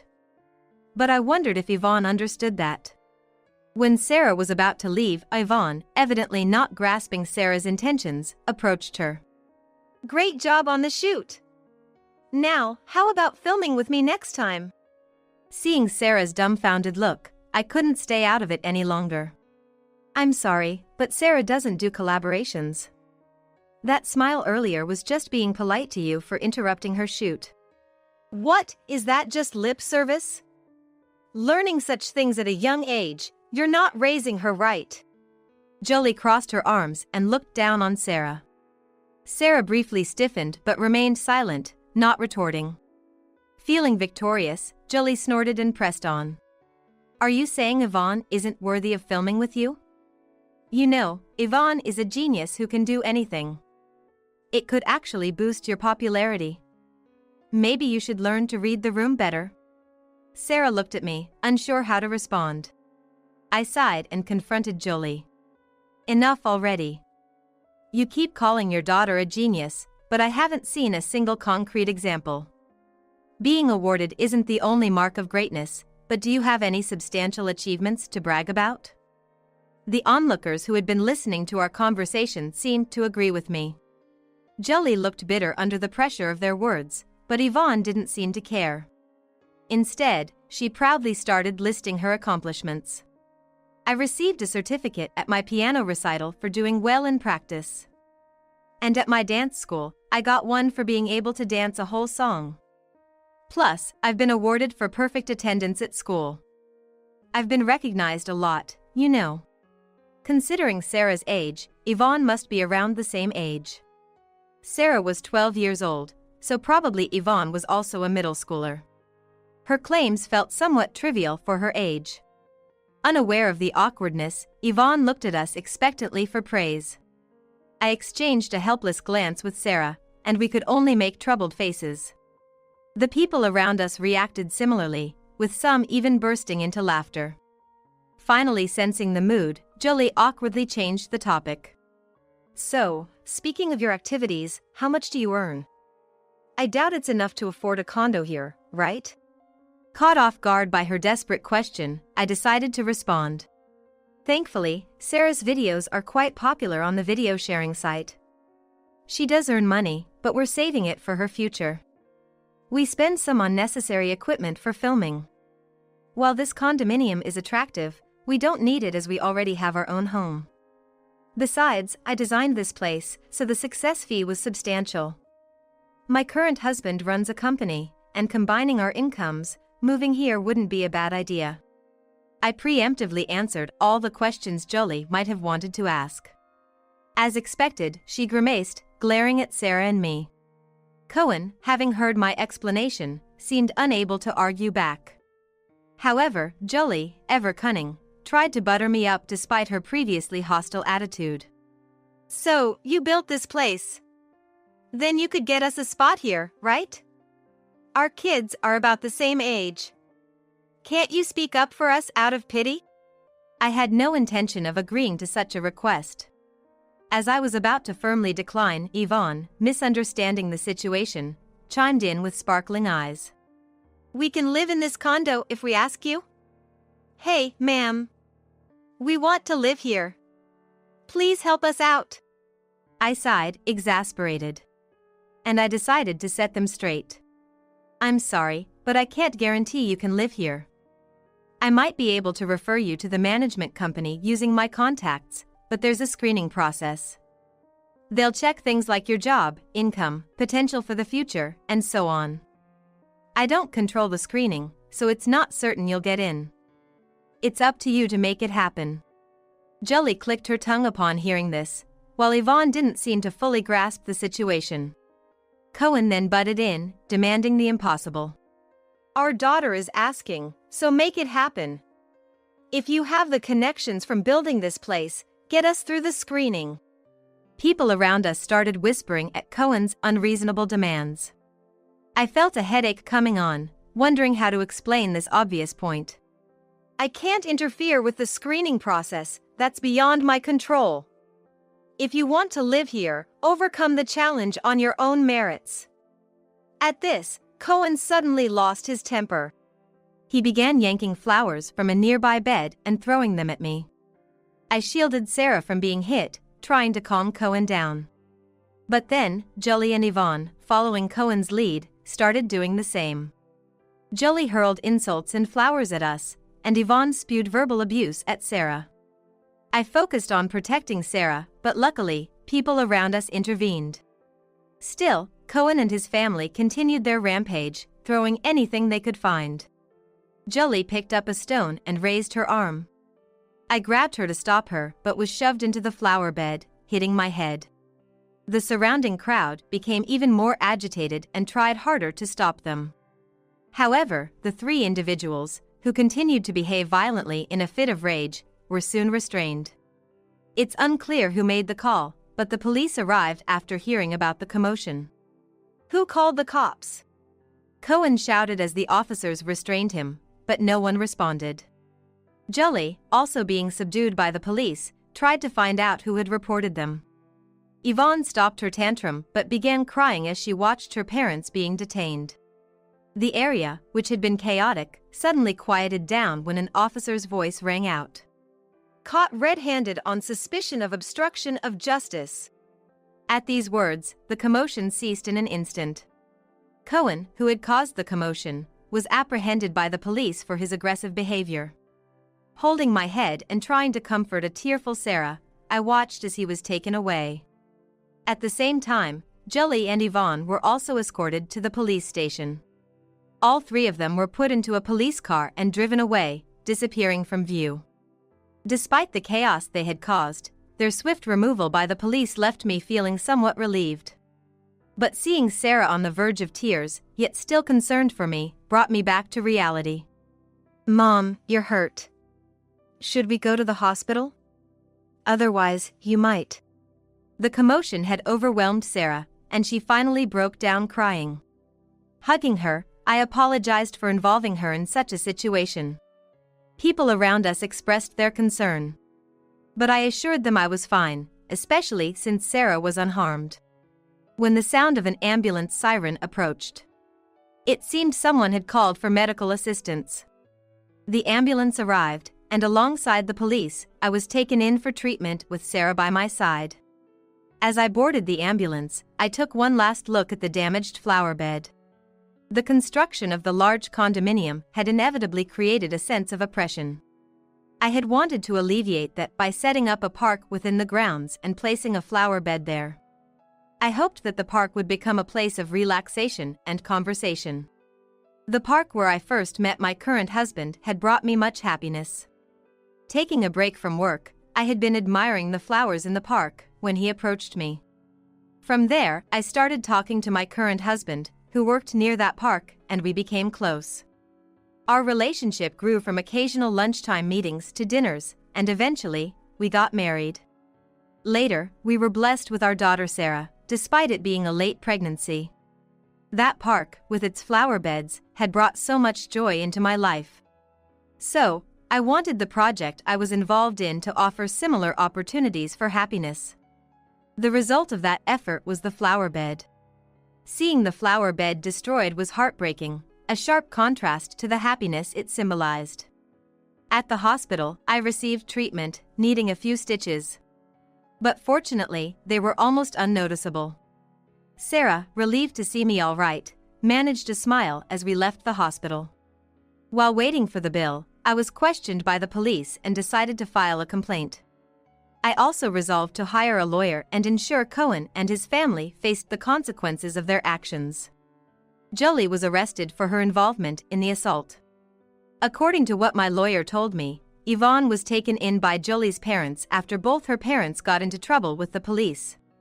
I thought it was sad enough for her, but she was now facing re-education from her grandparents. Yvonne, taken in by her grandparents, apparently faced stern reprimands for her usual behavior. And she was subjected to strict discipline in an attempt to rehabilitate her. It seems that for Cohen and Jolie, and especially for Yvonne, challenging days lie ahead. As for me, my injury has been healing well since then. I recently had my stitches removed, and there's hardly any sign of the injury now. Sarah has become even more popular since that day and is busily engaging in her activities. It turns out that the police and ambulance were called by one of Sarah's followers. After the shooting was over, Sarah sensed a sense of disquiet and quickly switched to live streaming to distribute the video. Thanks to that, when a big fight broke out, it seems that one of her followers took action. We're truly grateful for this intervention that helped to resolve the situation. Subsequently, Sarah wanted to thank whoever helped, so she called for them to come forward in a video. However, no one did, so she posted a video expressing her gratitude instead. When I went to the park where the disturbance took place to shoot the video, I found that the flower beds had been cleaned up. I was relieved to see that the volunteers had apparently done a good job of putting them in order after the incident.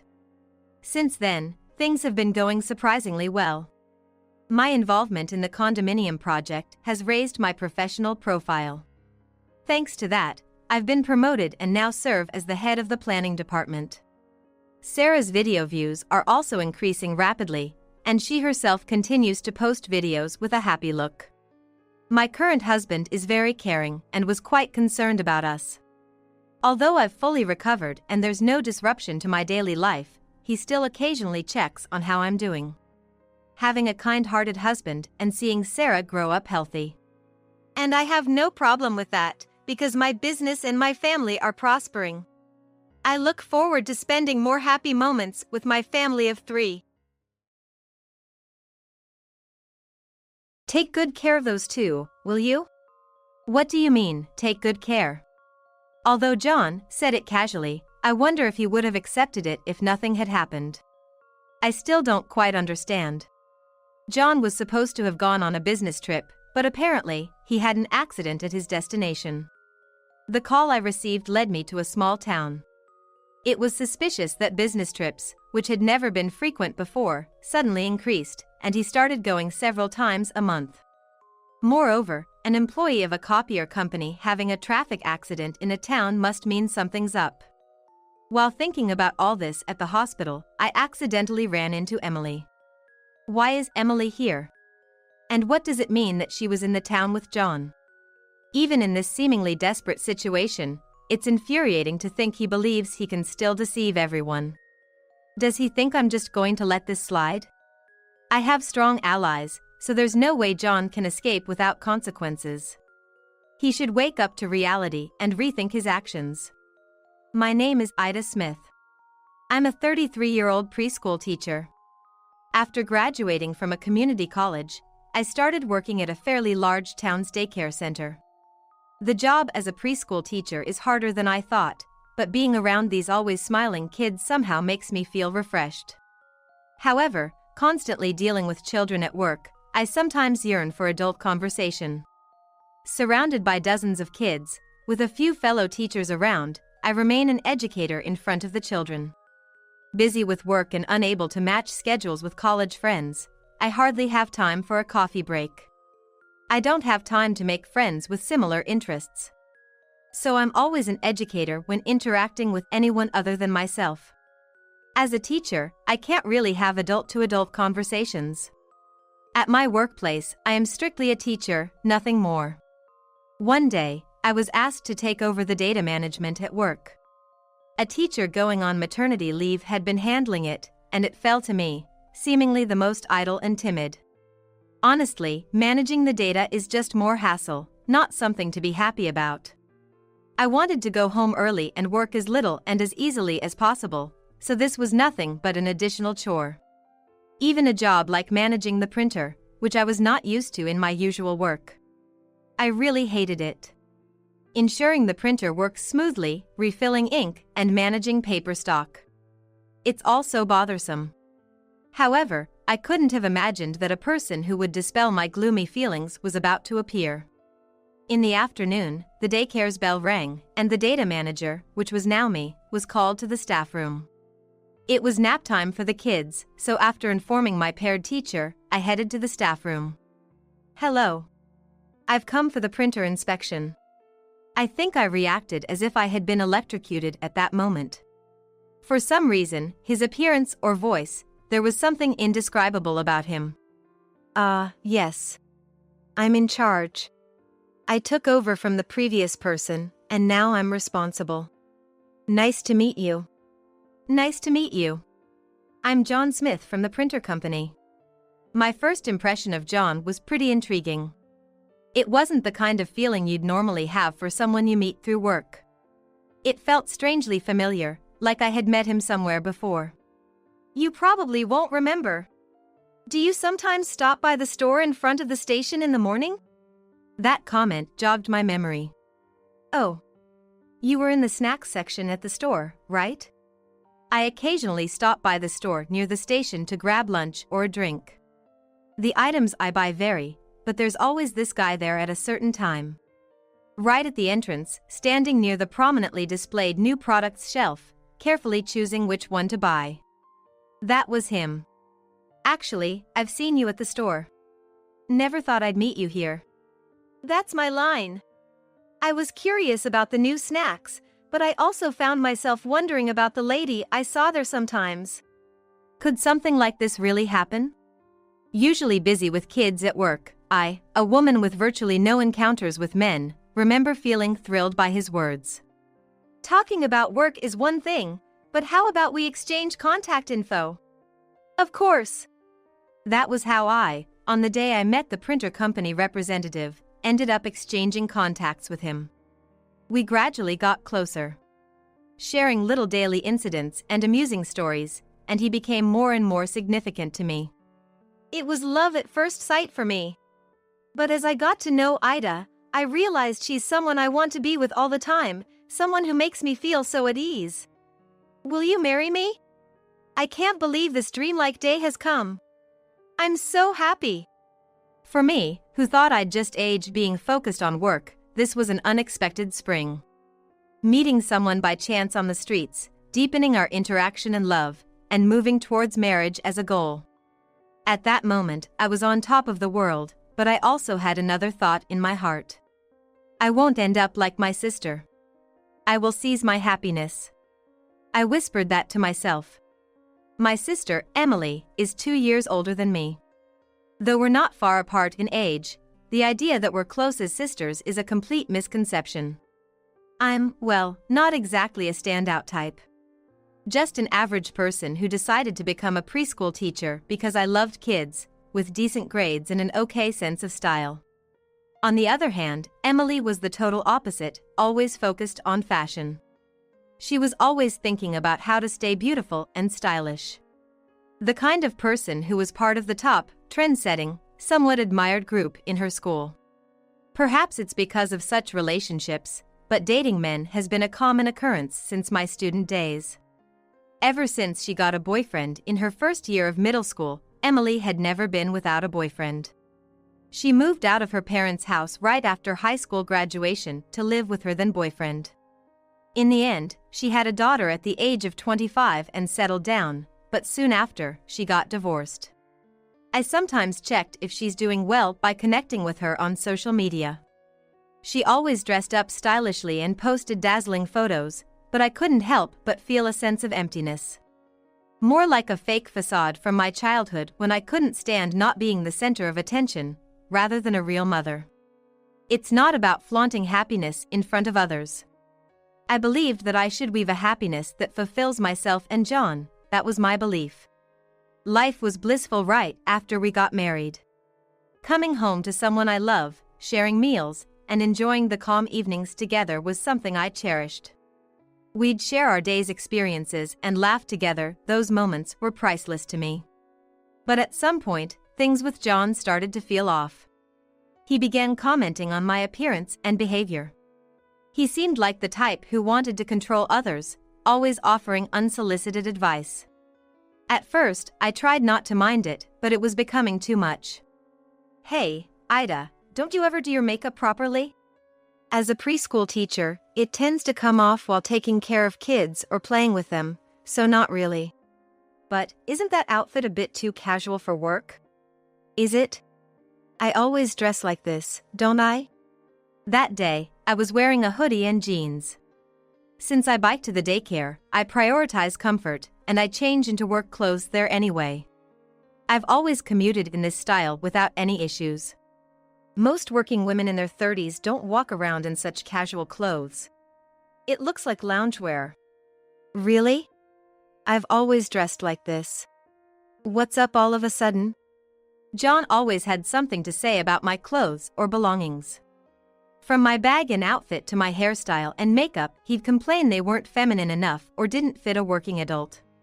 Once, when we went out for lunch near the station and stopped by a bookstore, he picked up a women's magazine and started this conversation. "Hey, Ida, why don't you dress like this?" It was a magazine targeted at ladies, adorned with flashy text and decorations. "Win this summer with a dress, get ready for a date with a $300 outfit." Honestly, these were far from my interests and lifestyle. "Sorry, but I'm not really into this stuff. It doesn't suit me or my job." "Oh, so you're not interested in matching my taste?" He turned moody after that. 6 months into our marriage, he started acting strangely and would get upset for no reason. I couldn't understand what John wanted or was thinking. Since then, our relationship has felt strained. We only have minimal conversation now, with no room for fun chats or light jokes. It's like there's a draft between us. Though we've never had a big fight or anything to apologize for. I can't figure out where things went wrong. If there had been some issue or argument in the past, I could trace back and try to resolve it, but honestly, I'm clueless. The only thing that comes to mind is when I turned down the outfit John wanted me to wear. Could that be the cause?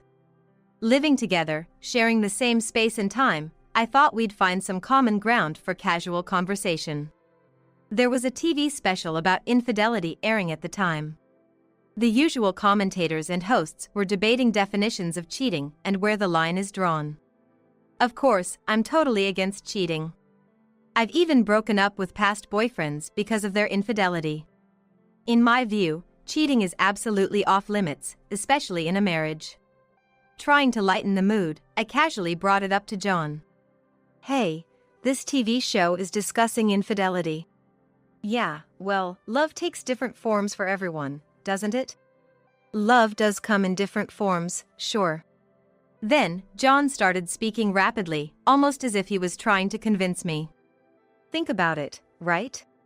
Isn't it weird that a single piece of paper called marriage suddenly means you can't fall in love with anyone else for the rest of your life? I mean, what's up with that? A bit of free love should be okay." Honestly, there was something unsettling about his words, not quite what you'd expect from a married man. It made me wonder if something had happened. Or if John was the type who wanted to continue romantic adventures even after marriage. Besides, love isn't defined by marriage as a formality, but by the depth of feeling, right? No matter how married you are, if you don't truly love someone, it's meaningless. Hearing this made me question what marriage meant to John, and it left me feeling uneasy. His words seemed directed at me, and I couldn't bring myself to look him in the eye. How could I have fallen for someone who can say such unbelievable things without batting an eye? I must have been out of my mind back then. Days passed, but I couldn't shake off what John had said. Knowing him, he wasn't the type to joke about such things, which only made me feel more perplexed and eager to find out the truth. I wondered if there was any way to investigate this. I flipped through work files. Then it hit me, maybe I could ask someone for confirmation. One day, John came home, avoiding my gaze, and said, "I have to go on a business trip tomorrow." "Another business trip? Weren't you gone for like 3 days last week?" Unfazed by my surprise, John replied nonchalantly, "Can't help it, right? Someone quit unexpectedly at this busy time, and work isn't getting done. I'm like the go-to big brother there, I have to keep things running." His sudden announcement made me ask, "Hey, is the person who quit someone I know? The senior you talked about before?" I used to have an idea of who he mentioned from work since John used to share office stories and funny incidents. My casual question was met with a hard look. "What? Does it matter who it is? What's it got to do with you, Ida?" "No, it's just small talk, nothing more." But John, clearly irked, cut the conversation short and went to the bathroom. Lately, his business trips seemed to be increasing. 3 years into our marriage, there hadn't been any significant talk of department changes or promotions. Nothing from John, at least. But the trips had become more frequent. From once a month to twice, then thrice. Now, he's often gone twice a week, and sometimes even the entire week. The next day, before leaving for work, John said to me, "This trip is with an important client, so don't you dare contact me." What? The seriousness of his request surprised me. Got it? If my phone rings during a crucial deal and I get distracted, it's on you. Can you handle the responsibility if a $200 million contract falls through? With those words, he left, and I watched his retreating figure, deep in thought. I got ready and headed to work. As usual, in my hoodie and jeans, riding my trusty old bike. I finished my duties at the daycare and was going to take a break. I noticed the TV in the break room was covering a traffic accident. While chatting with a colleague about the dangers of traffic accidents, my phone rang. I don't usually carry my phone at work, but I had it with me in the break room and noticed the call immediately. It was from an unknown number, and to my surprise, it was the police on the line. They were calling to inform me that John had been in a traffic accident. Just the other day, he seemed fine, but now in an accident? I couldn't believe it, but I composed myself to hear more. He was in critical condition from the accident and had been rushed to the hospital. He was still unconscious, and they wanted me to come right away. I hurriedly asked for the location of the accident and the hospital's name. But something struck me as odd when I heard the name of the police station.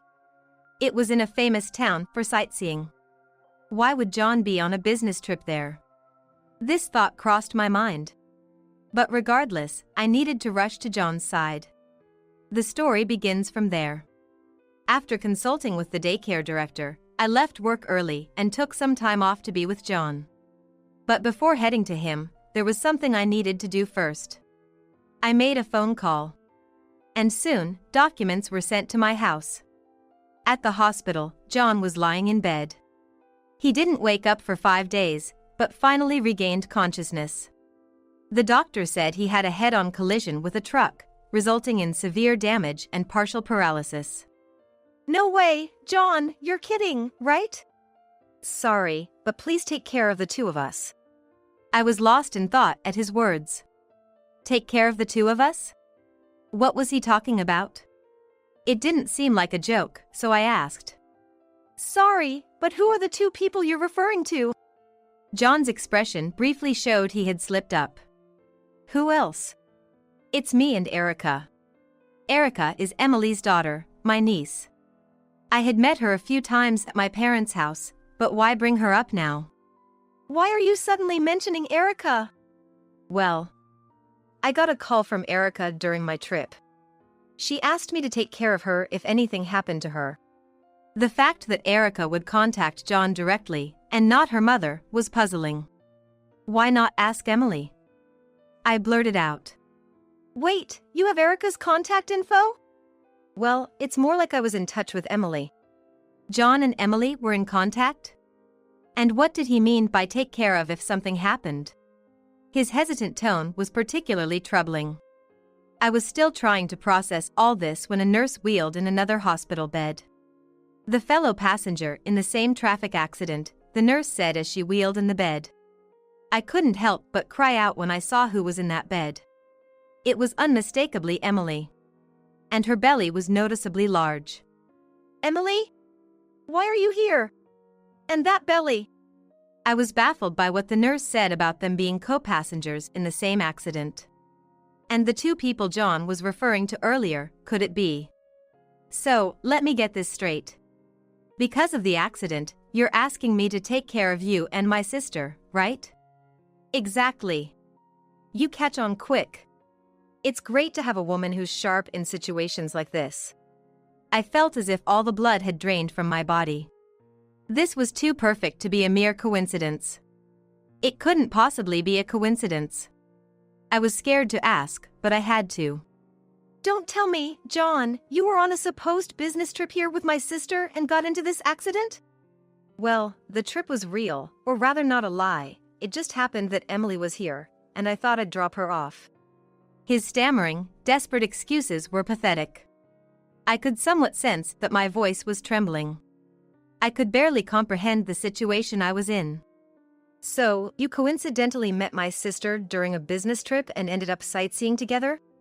I blurted out at John, overwhelmed by emotions. My emotions are a mess, torn between not wanting to hear any more and knowing this isn't an issue I can just ignore. Whether he knew about my feelings or not, John was speaking in a nonchalant tone. He probably still hasn't fully grasped the situation he's in. John was trying to figure out how to talk his way out of this. His eyes were busy, darting here and there. You're blowing this way out of proportion. It's your bad habit to always think the worst, he retorted. I seized the opportunity to confront him with the truth. John, this was a fake business trip, wasn't it? A cover for your affair with my sister. Me? On a fake business trip? I'm a sought-after man. I don't have time for such things.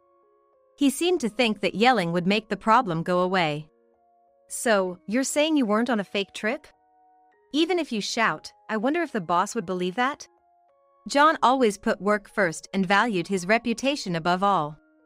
It wouldn't be an exaggeration to say that his work was solely driven by how much he was evaluated and praised by important people. Mentioning the company president's name made him flinch. When I mentioned the president's name, it seemed like he flinched for a moment. What? The president?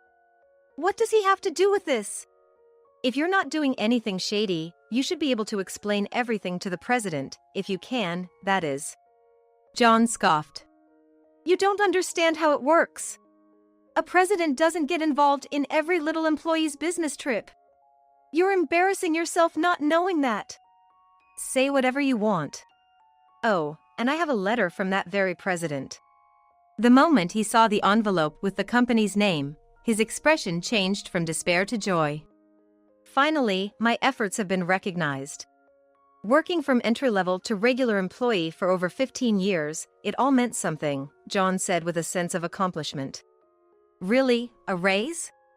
I asked, almost bursting into laughter at his confident assumption. Of course. My peers have been getting promotions, and I've been waiting for my turn for over a decade. But hard work pays off. Hurry, hand over the letter. He genuinely seemed to believe the envelope contained a notice of his salary increase. Here you go, take your time reading it, I said as I handed him the envelope. He snatched it roughly and placed it on the hospital table. Holding the envelope, he looked at it intently, his face tense with anticipation. As he tore open the envelope, his excitement was evident. But upon unfolding the paper, his expression froze. A termination notice. Why me? The envelope was actually from John's company's president. Look, there's more paperwork inside the envelope. You'll understand once you go through it. Shut up. Just shut up. He snapped, flipping the envelope upside down and spilling out all its contents. The documents scattered on the table, some falling to the floor. Receipt discrepancies for claimed expenses and inconsistencies in your travel routes. Do any of these ring a bell? No way, that can't be. I had contacted the company's president right after the accident, asking him to check John's company phone GPS and expense receipts. The president was already suspicious of John's actions. He was proactive in his response, especially since it was an employee's wife who reached out. Thanks to the president's efforts, a mountain of irrefutable evidence against John was gathered in no time. No matter how much John tried, the fact that he had been misusing company funds on fake business trips was undeniable. It seems the president has been watching you closely, John. He's thorough, isn't he? Shut up. There's nothing you can do now. Your usual tricks and lies won't work. How much did you know? Everything. I knew you were getting fired. I had been informed by the president that John was scheduled for dismissal. However, considering his long service, they had offered him the option to resign voluntarily. What am I supposed to do now? Oh right, Ida, you're a preschool teacher, so you're fine. Fine? What do you mean? I questioned his smug expression. You have qualifications, so you can work anywhere, anytime. I may have my certification, but I'll become a stay-at-home husband, managing the house, taking care of Emily and her child. Nowadays, with volunteers and helpers, we can manage childcare. Meanwhile, you work. Sounds like a good plan, right? I was disgusted by John's rambling, his nostrils flaring with excitement. His selfish remarks were a mix of astonishment and anger, stirring indescribable emotions within me. Who's going to lend you a hand? You and some volunteers, he said, still believing someone would help him out, a mindset I couldn't comprehend. People say that life is about helping each other, but in this case, it's clear that all he's thinking about is receiving help unilaterally. Relying on someone isn't bad, but living a life where you only think about getting help and relying on others, what's that about? I didn't work hard to earn my preschool teaching qualification just to support a cheating, dishonest man. I'm not working to live with someone like that. I handed John the business card of the lawyer I had already hired. We're getting a divorce. I'll be seeking alimony. Any further discussions will go through the lawyer. A divorce? Demanding alimony from a partially paralyzed person? Are you a demon? Do you even realize what you're doing? I sighed in exasperation and said, Do you realize what you've done? I could throw your words right back at you. Maybe if you reflect on your actions, you'll understand. Weren't you in love with me, and didn't we marry? What about the vows we took in sickness and in health? Were they all lies? John grasped the hem of my shirt with his functioning hand, but I briskly shook it off. Looking down at Emily in the next bed, I said, Emily, you've always needed to be number one, haven't you? Even towards me, your younger sister. Emily's expression faltered for a moment but quickly returned to normal. Of course. I couldn't stand the idea of plain Ida getting married before me. I was supposed to be the one to marry into wealth first. Marry into wealth? I asked incredulously. Yes. My first boyfriend right after high school was just into casinos and didn't work. Erica's father earned a meager salary, and we were still living in an apartment. I couldn't stand it anymore, Emily said tearfully, but her words were utterly self-centered. You only think about what others can do for you. I'm a woman. Looking beautiful is my job, right? I want to be a shining jewel beside my husband. And I thought John, despite not being very handsome, worked at a well-known company and had a good salary? I asked, to which she glared at me. You didn't divorce John quickly, so we had to sneak around and ended up in this accident. As Emily glanced back and forth between John and me, I asked, So you're saying it's my fault? Yes, what about it? The choice of a marriage partner was undoubtedly your own. Using someone's income as an excuse to meddle with another person's husband doesn't justify anything. Realizing further conversation with these two would only exhaust me, I decided to leave. Lingering in the hospital room would only cause more disturbance. Their dialogue was like something out of a drama, unbelievable and overly dramatic. The extent of their unreasonable statements left me speechless. I'll discuss the rest with Emily through the lawyer. For now, just know that I'm seeking a lump sum in alimony. Alimony? Against a partially paralyzed person? Sorry, but you were on a cheating trip, weren't you? You brought this on yourself. Emily reacted strongly to my words of "you brought this on yourself." Mumbling to herself in denial, her face grew increasingly pale, and I couldn't help but feel amazed at how far she was willing to run from reality. Eventually, John and I divorced. With a strong lawyer specializing in divorce cases, I successfully obtained higher than average alimony from John. After resigning from his job, John was heard to be drifting from place to place. Emily, having tried to steal her own sister's husband, ended up being disowned by her family. She's been aimlessly wandering, with nowhere to go. She did receive assistance from a facility that supports people with disabilities, but all she did was complain, "This isn't the kind of work I should be doing, and I can't stand these trivial tasks." Her behavior was not only unproductive but also disruptive to others, leading to her being banned from the facility. Now, she's barely getting by on minimal disability insurance. As for Emily's child Erica, after contacting Erica's father, he gladly agreed to take her in. This was a relief, considering the custody battle during their divorce where Emily insisted that a mother should always be with her child, and the mediator granted her custody. I was somewhat worried about Erica, so it's truly a relief she's with her father, away from Emily's influence. I felt relieved because staying with Emily, Erica wouldn't have been truly happy. I continue to work at the daycare, living my usual life. As for the alimony, John's family ended up paying his part, and Emily is repaying hers through a loan. Although the settlement was more than I expected, the happy days of ignorance are gone and won't return. Now, all I can do is look forward and move on. There's no point in looking back since I can't return to those days. Perhaps quitting my job and traveling to unknown countries could be a good change. These are the thoughts I ponder as I go about my day. Isn't it common sense for a wife to have children? Infertile women are useless. Mary, get out of here. My husband, Ken, berated me as I returned home after a long absence.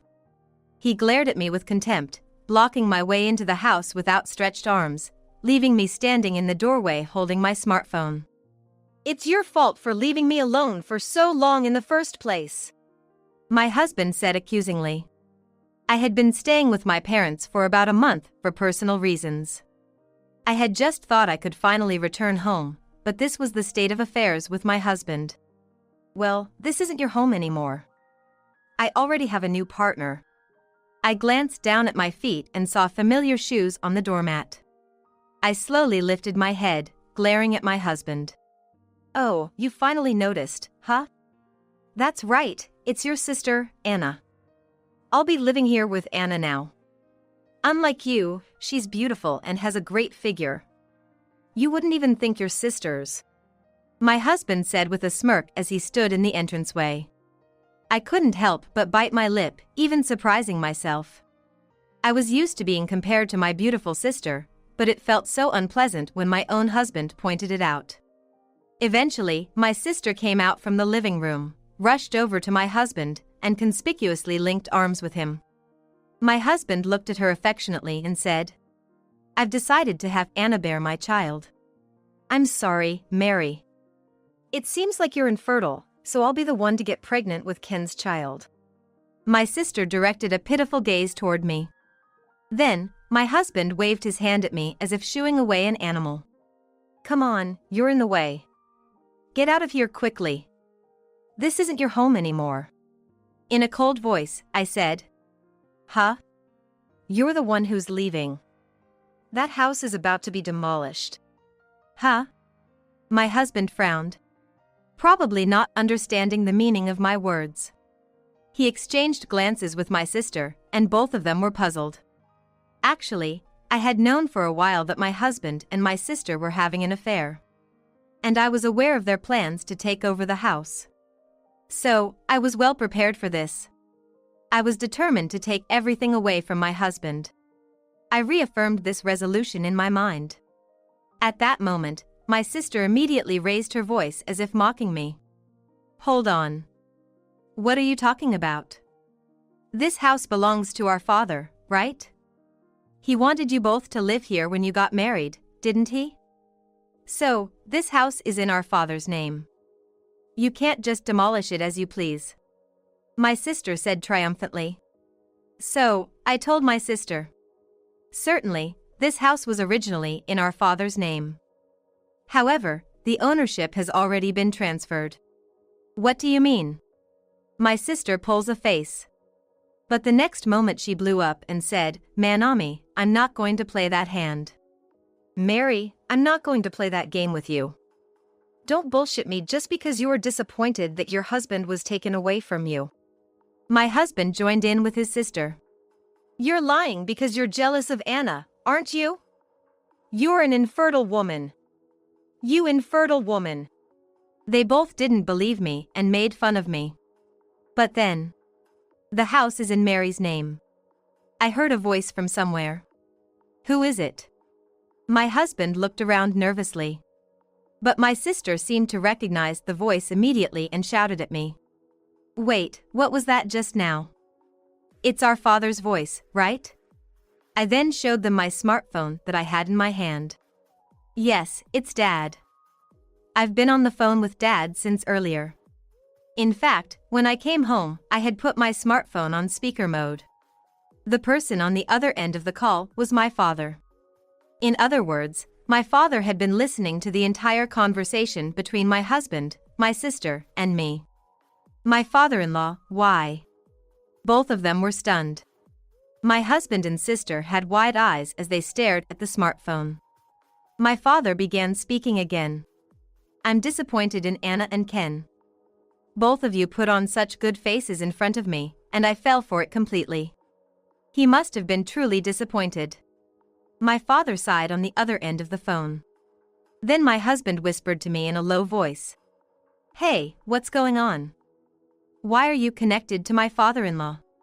However, I ignored my husband and said loudly. Huh? Why did I let Dad listen to our conversation? Hey. Keep your voice down. My husband looked flustered, but I continued speaking to both of them with a blank expression. You both know that I went back to my parents' home to take care of Dad, right?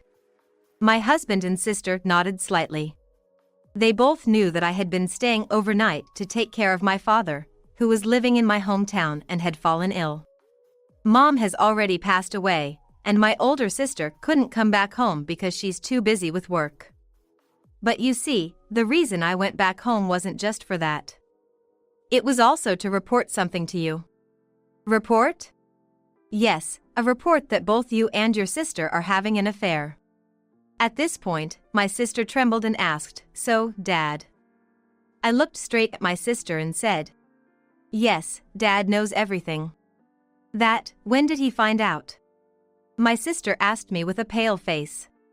So I said, long before today, and proceeded to tell them the circumstances that led me to discover the affair. I began to suspect the affair when Ken started taunting me for not being able to have children. Ken had wanted children since we got married. But since I wasn't getting pregnant, he grew frustrated. He eventually started calling me infertile and blamed everything on me. Well, it's obviously your fault, isn't it? You're infertile, so you can't have children. What's the point of having a wife who can't have children? I had no choice but to leave you to ensure I have descendants. But just saying infertile doesn't identify the cause. I asked you so many times to undergo infertility treatment together, didn't I? But you prioritized your job and never seriously considered working on infertility treatment. You kept saying that having children was the wife's responsibility, and you didn't listen at all. When I retorted to my husband, he looked away from me. It was probably awkward for him since it was true that he had consistently refused infertility treatment. So, I turned to my sister and said, I thought about it when I saw Ken behaving unreasonably. I started suspecting he might be having an affair. What are you talking about? Well, he keeps avoiding reality while saying he wants children. Blaming me alone won't solve anything, right? It just seemed odd that he was unfairly making me the villain. And that's when I found out that at the same time, my dear sister was secretly in contact with Ken. How did you find out? One night, Ken came home drunk and left his smartphone on the table before passing out. I saw a creepy message from my sister saying, Today was so much fun, full of heart stamps. Stop it, my sister blushed with embarrassment. It's quite dumb to have an affair with your younger sister's husband and then feel embarrassed about it. I never wanted to believe that my own sister would go after my husband, but I had to get to the truth. So, I decided to hire an investigator. And guess what? The evidence started pouring in. It looks like Ken and your sister have been seeing each other for a long time. I brought all the gathered evidence with me when I returned home. So, what about Dad at that time? My sister asked, and from the other end of the smartphone, our father replied. I've seen all the evidence, and I've heard Mary's side of the story. The fact that Ken mistreated Mary and that you were trying to have an affair with Ken to take over the house. To teach you two a lesson, I suggested a plan to demolish the house and kick you out. Father's voice was filled with anger. It was only natural for him to be angry since both my husband and my sister had betrayed me while I was taking care of my father during his illness. After being scolded by my father, the two of them looked awkwardly down. So, I thought they would reflect on their actions and apologize to my father. However, but, father-in-law, isn't it still a wife's job to have children? It seemed like my husband was an irredeemable scoundrel. Despite my father's furious anger, he shamelessly uttered those words. "I cheated because it's your fault, Mary. Your infertility is to blame. There's no point in staying married to a woman who can't have children. Neither Anna nor I are at fault." My father fell silent. He must have been utterly exasperated, scolding them so vigorously, only to hear me being blamed for everything. As for my sister, despite initially appearing remorseful when her affair was exposed, she quickly regained her confidence once she was back with my husband. "That's right. Mary, who can't have children, is at fault, so why make a fuss over a little affair? Besides, whether the mother is Mary or me, it doesn't make a difference to Dad when it comes to grandchildren." However, my father shouted, "That's not the issue. Your thinking is wrong. Apologize to Mary and separate immediately." Despite his escalating tone, my husband and sister remained unfazed. In fact, my husband showed no remorse and defiantly declared, "In that case, I'll divorce Mary. I don't need an infertile woman or this rundown house. Anna and I will live our lives together from now on." "Hey, Ken, planning to run away? Wait. Apologize to Mary properly." My father tried to stop my husband, but Ken just laughed heartily and disappeared into the living room with my sister. No matter how angry my father got, there was nothing he could do over the phone. Nevertheless, my father continued to speak to my husband through the speaker, but my husband ignored him, hastily packed his belongings, and left the house with my sister in no time. Left all alone, I slowly sank onto the living room sofa. The fatigue hit me like a wave as soon as I was by myself, and I couldn't bring myself to stand for a while. It was such a harsh experience to go through, especially after returning home after such a long time. I had expected this to happen, but losing my husband to my own sister was still a shock. "Are you okay, Mary?" My father asked with concern. Right, I was still on the phone with my father. I quickly picked up my smartphone and put on a smile, saying, "I'm okay, Dad." "I'm sorry, I couldn't do more to help, Mary." My father sincerely apologized to me. "It's okay, Dad. You've been a great support. Thank you so much." I had nothing but gratitude for my father. Despite being in poor health himself, he had stood up for me. Then I told my father, "Don't worry, Dad. Ken and my sister will definitely regret this." I was confident in this, not just putting on a brave face. That's because I held a certain fact that they didn't know. 1 month later, the divorce was successfully finalized, and I claimed alimony from my ex-husband and sister. My ex-husband was full of complaints until the end, saying, "It's your fault for being infertile," but since the fact of his affair remained unchanged, he reluctantly agreed to pay the alimony. My sister, too, initially hesitated, saying, "I've never heard of claiming alimony from family," but it seemed she was eager to marry Ken as soon as possible, so she paid the alimony in a lump sum. Afterward, my ex-husband and sister rented an apartment and moved. The house they rented seemed too spacious for just the two of them, but it appeared they chose a property with many rooms, perhaps in anticipation of having children soon. I went ahead with the plan to demolish the house my father had given me and moved to a nearby apartment. The vacant land was transformed into a paid parking lot, providing me with a small but steady source of income. For some time after that, I lived calmly without any contact with the two of them. However, several years later, I would unexpectedly cross paths with them again. It happened in the waiting room of a maternity clinic during my first visit. To my surprise, I encountered my ex-husband and sister there. They seemed as close as ever, holding hands while sitting together. I didn't want to get involved with them any more than necessary, so my initial intention was to ignore them. After completing the reception process, I sat in a distant chair, deliberately averting my gaze. However, it appeared that my ex-husband noticed me sooner than I anticipated, and he began to approach me. Oh. Look who it is, Mary. My ex-husband said in a tone that clearly indicated he was trying to tease me. It's been a while, I replied curtly. I intended to leave the place promptly, but my ex-husband grabbed my shoulder and continued to speak. Hey, Mary, what brings you to the maternity clinic? Meeting here of all places is quite a coincidence. I bet an infertile woman like you is still single, right? Isn't he such an insensitive man? Even though he's my ex-husband, I can't help but feel embarrassed that I know someone so rude. I tried to shake off my ex-husband's hand and get up. But my sister was in front of me, blocking my way. You think Mary could get married? After all, this child is ugly. My sister also sided with my ex-husband and mocked me. So I let out a big sigh and told my ex-husband and sister. Hey, can you stop making assumptions like that? Huh? I got remarried, you see. What? And it looks like I'm pregnant, so I came for a checkup today. Pregnant. My ex-husband and sister were left dumbfounded.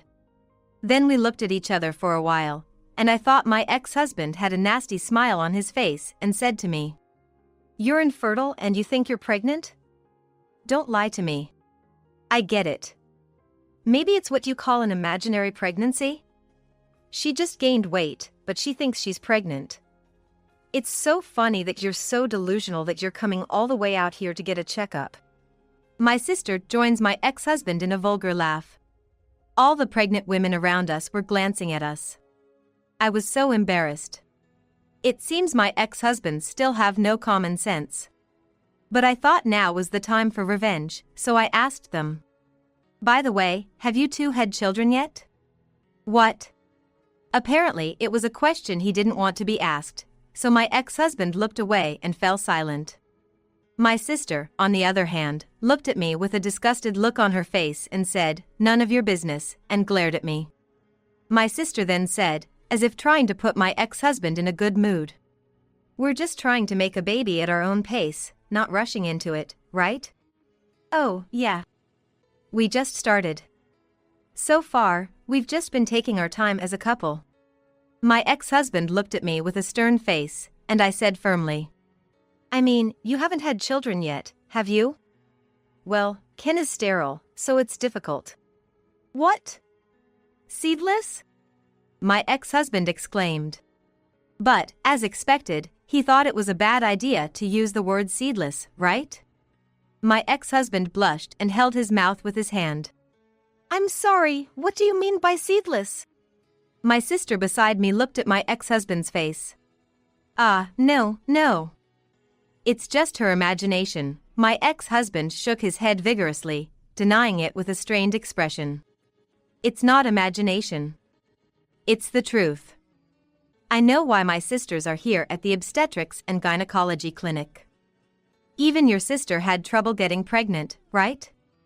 But no matter how hard she tried, she couldn't have a child. After all, Ken is infertile. He accused me of being infertile and refused infertility treatment, but in reality, Ken himself is infertile. Oh no! Ken is infertile. Is that a lie? As my sister stood there with a fussed face, my ex-husband interrupted from the side. Wait a minute. How do you know I'm infertile? I've never even been to the hospital. My ex-husband came at me with a bright red face. So I laughed and said, Oh, you don't remember, do you? You refused to let me go to the hospital, but you did give me a specimen. I had it tested. Specimens, come to think of it. I guess he remembered that once in the past, he had only given me a specimen at my request. My ex-husband's face turned blue. The test results revealed that you're the one who's infertile. Quite ironic, isn't it? You ridiculed me, calling me infertile, yet you turned out to be the one with fertility issues. By the way, I had the test done too, and everything was normal. That's why I'm pregnant now. I said, and my ex-husband shouted at me, almost lunging forward. Damn it! Why didn't you tell me I was infertile? If I had known, I could have taken appropriate measures. The surrounding patients and nurses turned their shocked faces towards us. I whispered to my husband. Well, I did plan to tell you once we knew the results. But back then, you were bullying me, and on top of that, you were cheating, right? You weren't exactly engaging in civilized conversation with me. But keeping such an important thing from me is unacceptable. I thought you were the problem, so I believed that I could have children if I switched to Anna. Therefore, I deliberately didn't tell you. So that you would regret it someday. You. Mary, you've really insulted us. My ex-husband and sister snapped, advancing towards me with furious expressions. At that moment, I was so consumed with rage that I couldn't care less about the onlookers. My ex-husband raised his hand to strike me, but... Hey, you two! How about you calm down? A man stepped in front of me, restraining my ex-husband's hand. It was John, my new husband. This is a clinic, and there are other patients here. You've been harassing my wife loudly since earlier. Can you please keep it down? John's tone was calm, but there was an underlying anger in his voice. In fact, he had come with me for the pregnancy test and had been watching our situation from a distance. Shut up!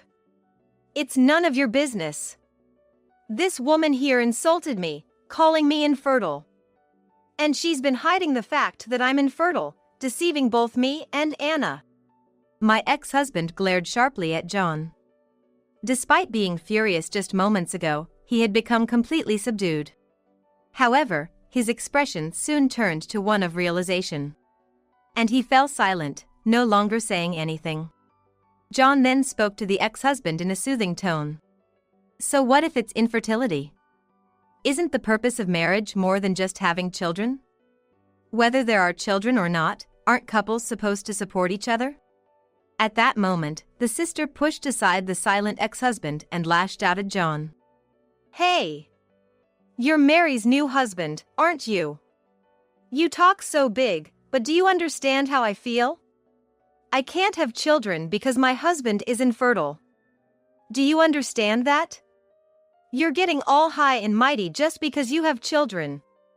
But you'll regret it later. Children born from an ugly woman like Mary will definitely be ugly too. Both of you can go to hell. It seemed that the sister was infuriated upon learning about the ex-husband's infertility. She grabbed John by the collar, tears welling up in her eyes as she hurled insults. However, Anna, stop it. For some reason, my ex-husband turned pale, desperately trying to restrain his sister. Why?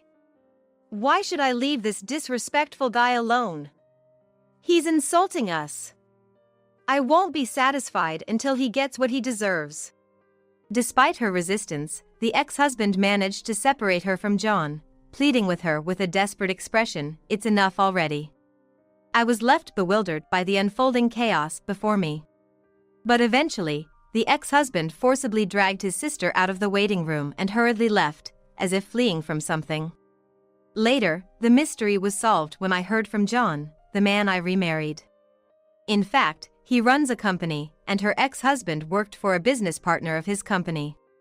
Moreover, her ex-husband's company has been performing poorly for several years. If he was to cut off business with the company, its survival would have been in jeopardy, so it is not surprising that the ex-husband became impatient. The reason he suddenly became quiet at the obstetrician's office was to protect the company and himself. However, John showed no mercy to my ex-husband, who had treated me so badly. He went to my ex-husband's company and tried to report to the president about what he had done. There, however, John learned a surprising fact.